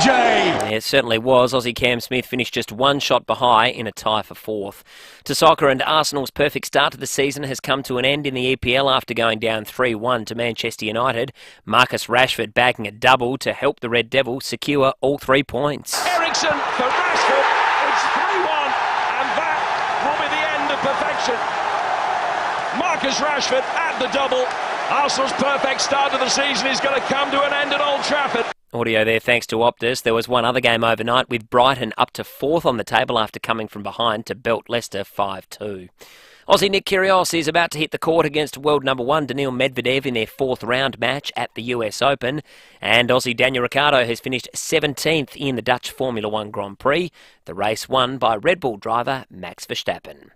And that's the 5AA Sport. Now to check the traffic. First National Real Estate. Their team of real estate experts will put you first. Looking pretty good for the drive-in today. Simply some road works to keep in mind at Cavan, Ashfield Works, Port Wakefield Road near Montague Road, speeds of 25. Hackney, you'll find works on Hackney Road near North Terrace. That's as you're heading into the city. She's down to 40 at the moment. And Fullerton works are continuing on the intersection upgrade of Fullerton Road and Cross Road. Busy right now, South Road at Mile End with a camera to look out for, Glenburn Road at Burnside. If you're heading to South Australia's biggest reunion, the Royal Adelaide Show, pop it in local Foodland before you head to the showgrounds and pre-purchase your tickets to enjoy some mighty savings. Adelaide's most accurate traffic on 5AA. Peter Jackson Blinds and Awnings for stunning service and results. Adelaide Metro and Mount Barker. Search Peter Jackson Blinds. Partly cloudy and 17 today, mostly sunny tomorrow up to 20, then showers developing on Wednesday 18 and showers for Thursday 16. At the moment 12. More news as it happens on 5AA. With everything going on, it's tough to stay ahead. But you can always rely on a great Aussie shed to protect your tractor, boat or car, even turned into your very own bar. Somewhere to pile up your bales of hay or to escape with a block of clay. Whatever the plan for your Great Aussie Shed, act fast, because our Great Aussie Shed sale is here at last. Visit one of our 4 display centres today. Olympic Industries, built to last. All right, want you to picture a scene. You've just signed a building contract. Work started. How excited are you? This is your dream home. Everyone's looking forward to being able to go there. Then one day, in the midst of all that, crunch, your builder hits rock whilst digging your footings. What happens next? Well, most builders will send you a nice letter and then bump up their price with a variation. Isn't variation a euphemism? It is a euphemism. It's a euphemism for a whole stack of money you can't afford. But not Rosdale Homes. Don't worry about that. Now, when you sign their absolute fixed price contract, guess what? And this is a nice little revelation. It is what it says on the tin. Yep. It's a fixed price contract. There are no hidden costs. There are no nasty surprises. And it's the industry's strongest contract. So before you build, make the sensible decision. Talk to Adelaide's most trusted builder, Rosdale Homes, because trust is a must. For over 38 years, Steinborner has been well worth the trip. With over 400 used cars to choose from, you're sure to find the car you're looking for. Steinborner is your first choice for new Hyundai and Mitsubishi in the Barossa, and your first choice for Ford in Clare. And don't forget, you can always click through the collection of vehicles online at steinborner.com.au. Great local deals on great local cars from your locals. Steinborner Automotive. Still well worth the trip, or well worth the click. 5AA Breakfast is streaming live right now. To watch, simply head online to 5AA Facebook or search 5AA on YouTube. Nothing beats a road trip, so before you do the fun stuff, let RAA do the car stuff. Breakfast on 5AA, David Penberthy and Will Goodings. 20 minutes to 9. 'Cause there's one day in September we want to remember. You'll remember it all right if you're there, and we've got the opportunity for you to get along. 2 tickets, accommodation, flights, it's all taken care of. Don't worry if you win the tickets. You just need to get yourself to the airport. We'll get you to the grand final this year. Not many weeks away. And look, I reckon six teams left. There would be a heap of die-hard fans in Adelaide of those teams that have maybe never been to a grand final. This could be the year, and if that's you and you're listening right now, I would suggest, well, one, in the first instance, you call 8223 0055 right now, but have it plugged into your phone for each and every day, because the moment we have a clue that we read out on air, you've got the opportunity to call in and have a crack to determine who is the footballer who has your grand final tickets. 1 clue a day, 1 chance to win a day. It's very simple. And it starts with Mike Brady, and then it starts with Sam Datto bringing in an envelope that people on the RAA Facebook and YouTube live streams will see. Sam's wearing shorts. Yeah, but he also is wearing a winter's jacket, you see. It's all... What's going on there? Well, it's business up top and party down below is what it looks like, I think that's what he's rocking. Old asbestos knees Datto, that's what they call him. So I've got the envelope. Here it is. Clue number 1, it says. Clue number 1. Okay. The thick paper. The tension. That's good. That's good weighty stock. The tension mounts, as indeed does Derek. Clue number 1. This whittles it down a little bit. South Australian. Ooh, okay. Clue number 1. South Australian. So we're looking for a South Australian footballer. David, you've nailed it. That does narrow it down. That's where you got to this point. Now, Peter in Seaford is the first caller through. Peter, good morning to you. Good morning. How are you? We're good, Peter. Now, look, I don't know how many South Australians ever played football. I'm guessing it's a fairly large number, but look, you can try to dig into the psyche of us here at 5AA and guess who it is that's got your tickets, and if you get it right, it's a short-lived comp, and you're off to the grand final, Peter. So, who do you think it is? Oh, I mean, it's pretty hard to pick one out, but I'll just go with Travis Boak. Travis Boak. Travis Boak. Oh, it was a little... Bad luck, mate. Yeah. But I'll tell you Thank what, you. that's like kicking a goal from 110 metres out. Yeah. Day one. That's difficult. I would say, too, Travis Boak was born in Geelong. Was he? I thought he was South Australian. Yeah. So he doesn't quite qualify by the first clue. I thought he was as South Australian as I mean, a I Fritz and sauce guess sandwich. he's made his career playing football in South Australia. Yeah. But I'm not sure he would call himself South Australian. Maybe he would. I think he would now. Maybe he would. He's 34. He was drafted, so he's pretty much at that point where he spent more than half his life here. I'm not sure. I don't think we need to get into the weeds about what qualifies you as being from South Australia. But no. We, I don't even know what the answer is, so I'm not getting into the weeds about anything. we have another clue tomorrow and another chance to win tomorrow morning on 5AA Breakfast. Just listen out for this. 'Cause there's one day in September we want And when you hear it, get ready to call in. Wait for the clue. That'll make your life easier. And it could go off tomorrow morning. South Australian. All right. Let's, in the meantime, have a look at Fuel Watch. See that it was confirmed over the weekend. The excise is coming off at the end of the month, so that'll be 22 cents a litre. You can whack on whatever it is that I'm about to read out in terms of the cheap fuel, thanks to the free MyRAA app, which you can download to find the cheapest fuel in an instant. The OTR Marion Road Marion's $1.49.9. That's pretty good. Let's just play the game, though, for a moment. That's $1.71 right now. So $1.71 will be cheap in a month's time. The OTR Churchill Road Kilburn, $1.47.9. The ex-Convenience North East Road Hampstead Gardens, $1.47.5. The cheapest diesel, the United Main North Road Paraka, $1.91.5. You can see where the cheapest fuel is in an instant with the free MyRAA app. Download it today. We're going to get a new British Prime Minister within the next 24 hours, aren't we? We are. I suspect we might even know by the time we come on tomorrow morning. When I got up this morning, it was 16 hours away. So we will know one way or the other. Liz Truss has been the favourite the entire time. I think it's narrowed by what if you use the bookies as any reference point, it's narrowed a little bit. But I think the expectation is that Liz Truss will ultimately be the next Prime Minister. I like the bloke more. I want him to win. He's a very polished performer. He's a much better media performer. He has a much more, it would have seemed, liberal platform on taxes and things. And I think this is a leadership challenge where you're pitching to Conservatives, and she seems more, she's preaching to the choir more so with her tax policy and I think her view on expenditure and whatnot. So all will be revealed. All will be revealed in the next 24 hours. Let's check traffic. When we come back, we will talk about expenditure here at home. We'll talk about your bottom line, your budget, and the potential for another interest rate rise tomorrow. Well, that'll happen. It's just a matter of by how much, with David Kosh, who's coming up in just a moment. But first, traffic. Until your new BMW arrives, Adelaide BMW will keep your current vehicle fueled. T's and C's apply. Thanks, Will. Roads looking pretty good this morning, which is excellent news for a Monday. No great hassle, simply some works to keep in mind. Fullerton intersection works continue crossroad at Fullerton Road. It's down to 40 at the moment. You find works at Hackney Road near North Terrace as you're heading into the city. She's down to 40 k's. And we're quite busy at the moment, Goodwood Road at Goodwood. A few cameras to look out for, including Commercial Road, Port Nalaga South, and Happy Valley Drive at Happy Valley. With 3.5-tonne towing capacity and trailer sway control, the Isuzu D-Max is born to tow. Visit your local Isuzu Ute dealer to find out more.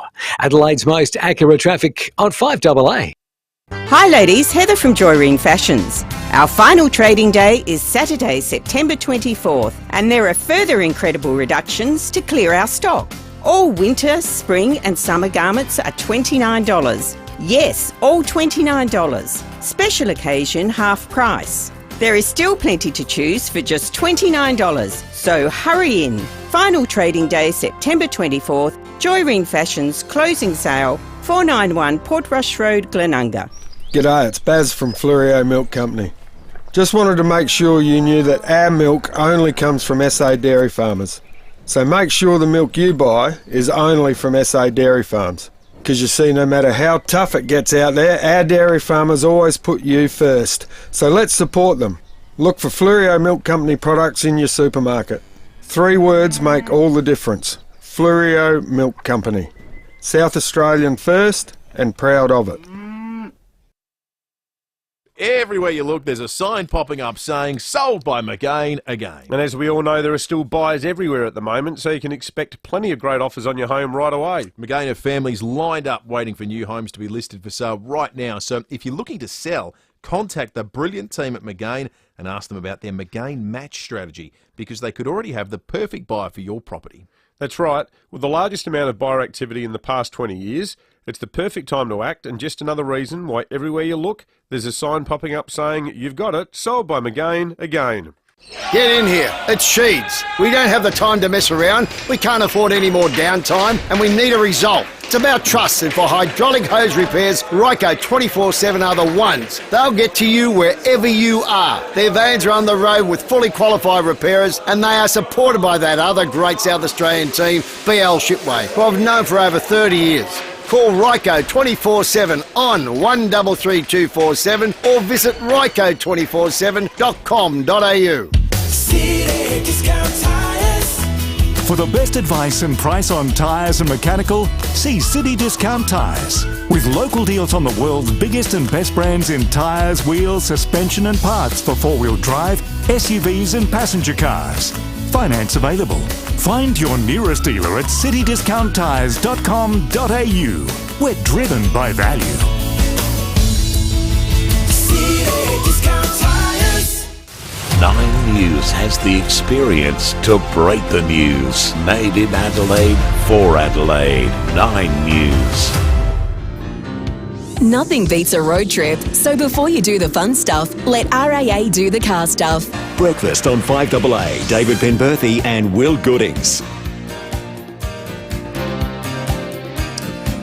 10 to 9, behind closed doors coming up in just a moment. It's a big day at Alberton over the weekend.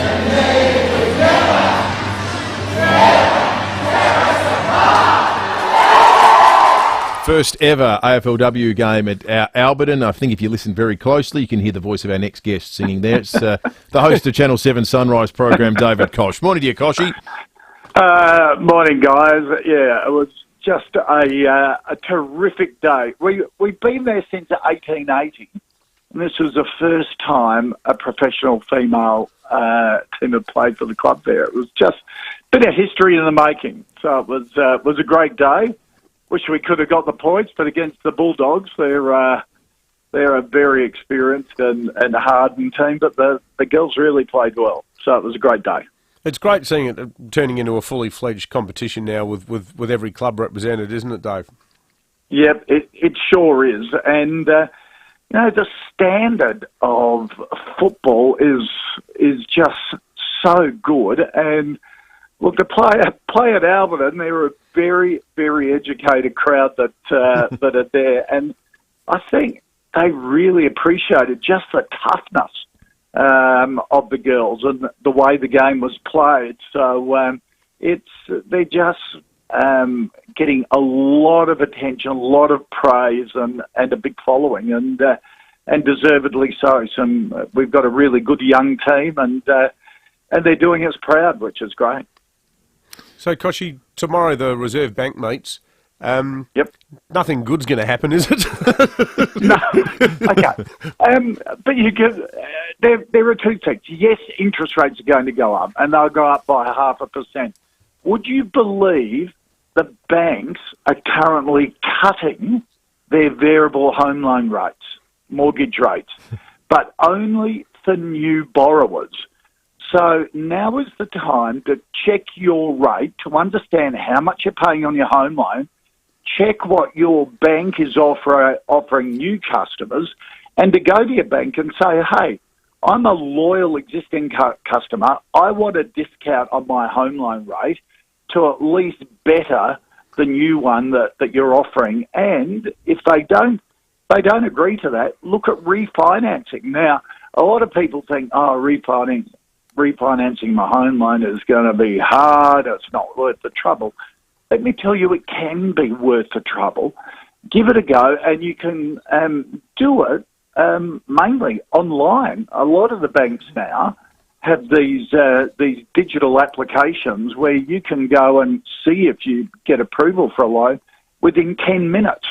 So it's worth double checking. You could save yourself thousands of dollars. So yes, interest rates are going to go up because the economy is getting back to normal and inflation is high, and they need to put rates up to counter it. But with your own home loan, start having a look at it and negotiate.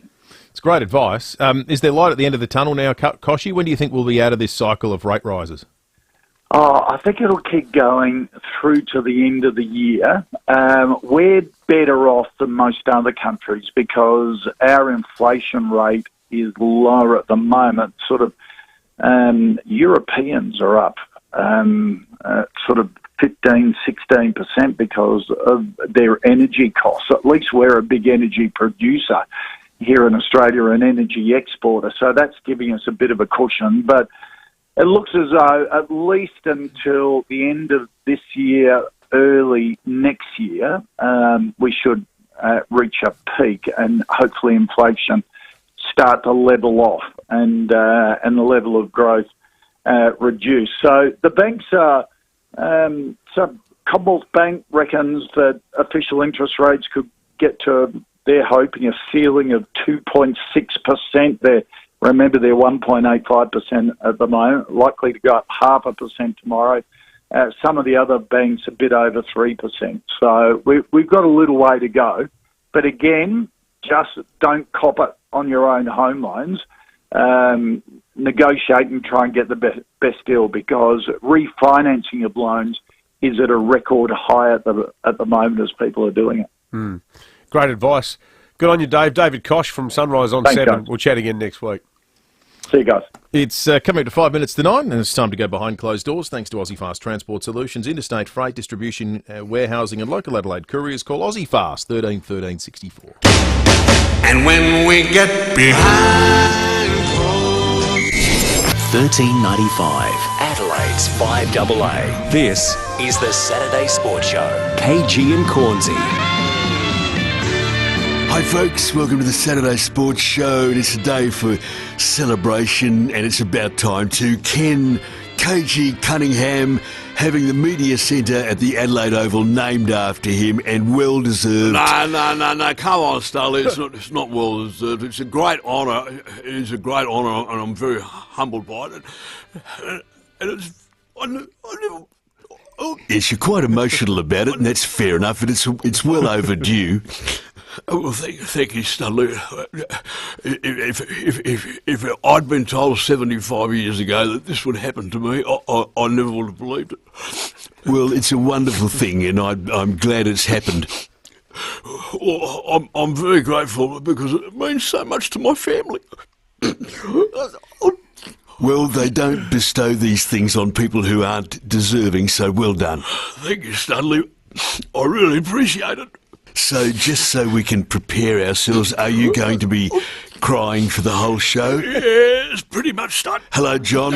Oh, g'day, guys. KG, congratulations, mate. Very well deserved. Thank you very much, John. That's very, very nice of you, John. I really do appreciate it. Thanks, John. Hello, Judy. Oh, hi, Graham and Ken. Well done. I'm so happy for you. It's about time. Thank you very much, Judy. That's very nice of you. I'm just very happy for my family. Thanks, Judy. We are here to do a sports show. Yes, we are, Sully. That is true. So let's get on with this, Stud. Come on. So who are you tipping for the Collingwood-Geelong clash? Well, I think perhaps Geelong will win it, Stud. I really do. I think they'll win. But not by much. You're very emotional. I am, Sully. I'm crying like a big baby. A lot of the time I won't be able to... You won't be able to talk at all. And what about Sydney? Well, Studley, I tipped Sydney to have a pretty average year, and now they're into a home prelim final.